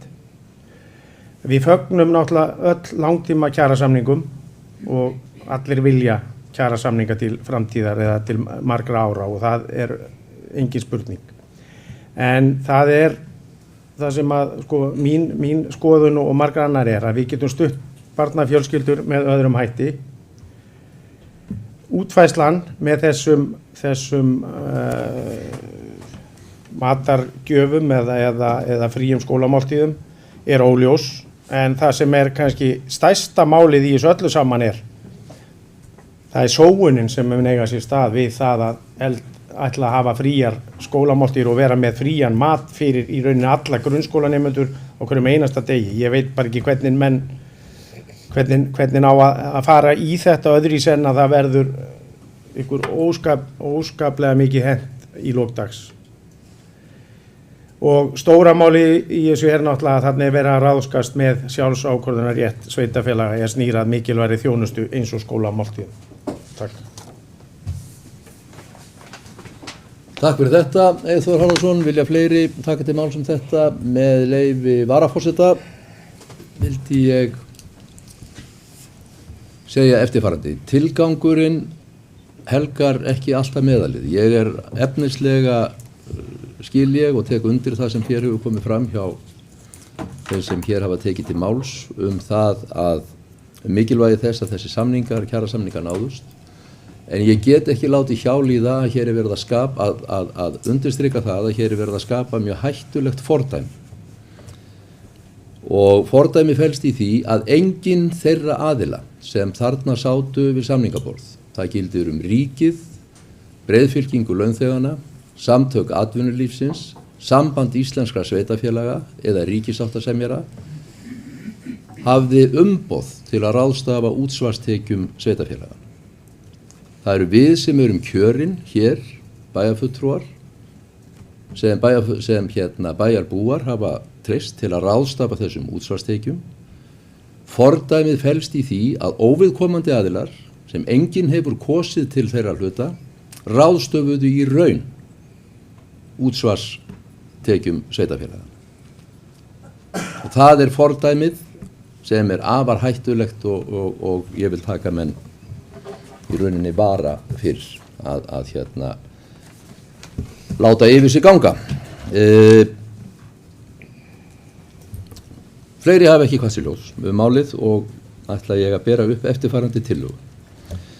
Bæjarstjórn samþykkir að leggja sitt lóð á vogarskálarnar vegna langtíma kjarasamninga og tryggja stöðuleika til að ná niður vöxtum og verðbólgu. Bæjarstjórn samþykkir að áfram verði unnið að því að brúa bilið milli fæðingarorlofs og leikskóla sem gert vel í Eyjum, einnig verði stuðlað að fjölbreyttri húsnæðisuppbyggingu. Bæjarstjórn leggur til að endurskoða gjaldskrár til að koma til móts við kjarasamninga, horft verið til þess að allar almennar gjaldskrár fyrir þjónustu við barnafjölskyldur og viðkvæma hópa hækki ekki umfram 3,5%. Breytingin tekur gildi þegar kjarasamningar hafi verið staðfestir. Þess ber að geta að almennar gjaldskrár hækkuðu aðeins 4,5% í Vestmannaeyjum síðustu áramót. Bæjarstjórn tekur undir með bæjarráði varðandi gjaldfrjálsar skólamáltíðir og áður en ákvörðun verður tekin það mál verði beðið eftir útfærslunni sem koma fram í maí, enda tekur þessi liður í kjarasamningi ekki gildi fyrr en í ágúst. Orðið laust þessa tillögu. Ef enginn kveður sér hljóðs hana, þá ber ég hana undir atkvæði. Þeir bæjarfulltrúar sem samþykkja þessa tillögu gjöra svo vel að gefa merki. Tillagan samþykkt með 9 samhljóða atkvæði. Liður 8, listaverk í tilefni 50 ára gosloka, lá fyrir til umræðu, minnihlutinn óskaði eftir þessari umræðu og hefur fallið frá þeirri óskað sinni. Liðir 1-4, 7 og 9-17 liggja fyrir til upplýsingar. Þá tökum við fyrir 10. dagskrármálið fjölskyldu og tómstundaráð Vestmannaeyja, fundur númer 302. Liðir 1-4 liggja fyrir til upplýsinga. Þá tekið fyrir 11. dagskrármálið fræðsluráð Vestmannaeyja, fundur númer 383. Liðir 1 og 2 liggja fyrir til upplýsinga.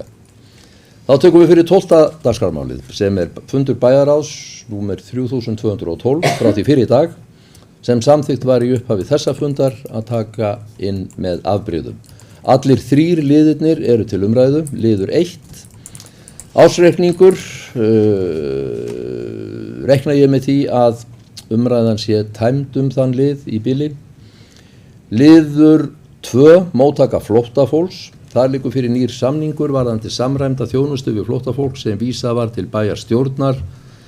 Til staðfestingar orðið laust þennan lið, vill einhver taka til máls, svo ekki. Þeir bæjarfulltrúar sem eru samþykkir þessum nýja samningi gjöra svo vel að gefa merki. Þetta samþykkt með 9 samhljóða atkvæðum. Liður 3, rekstur tjaldsvæða til umræðu, orðið laust, enginn kveður sér hljóðs, umræðu lokið. Þá Þá er dagskrá þessa fundar tæmd og til næsta fundar verður boðað 11. apríl þar sem seinni umræða ársreikninginn fyrir árið 2023 fer fram. Þessum fundi er slitið.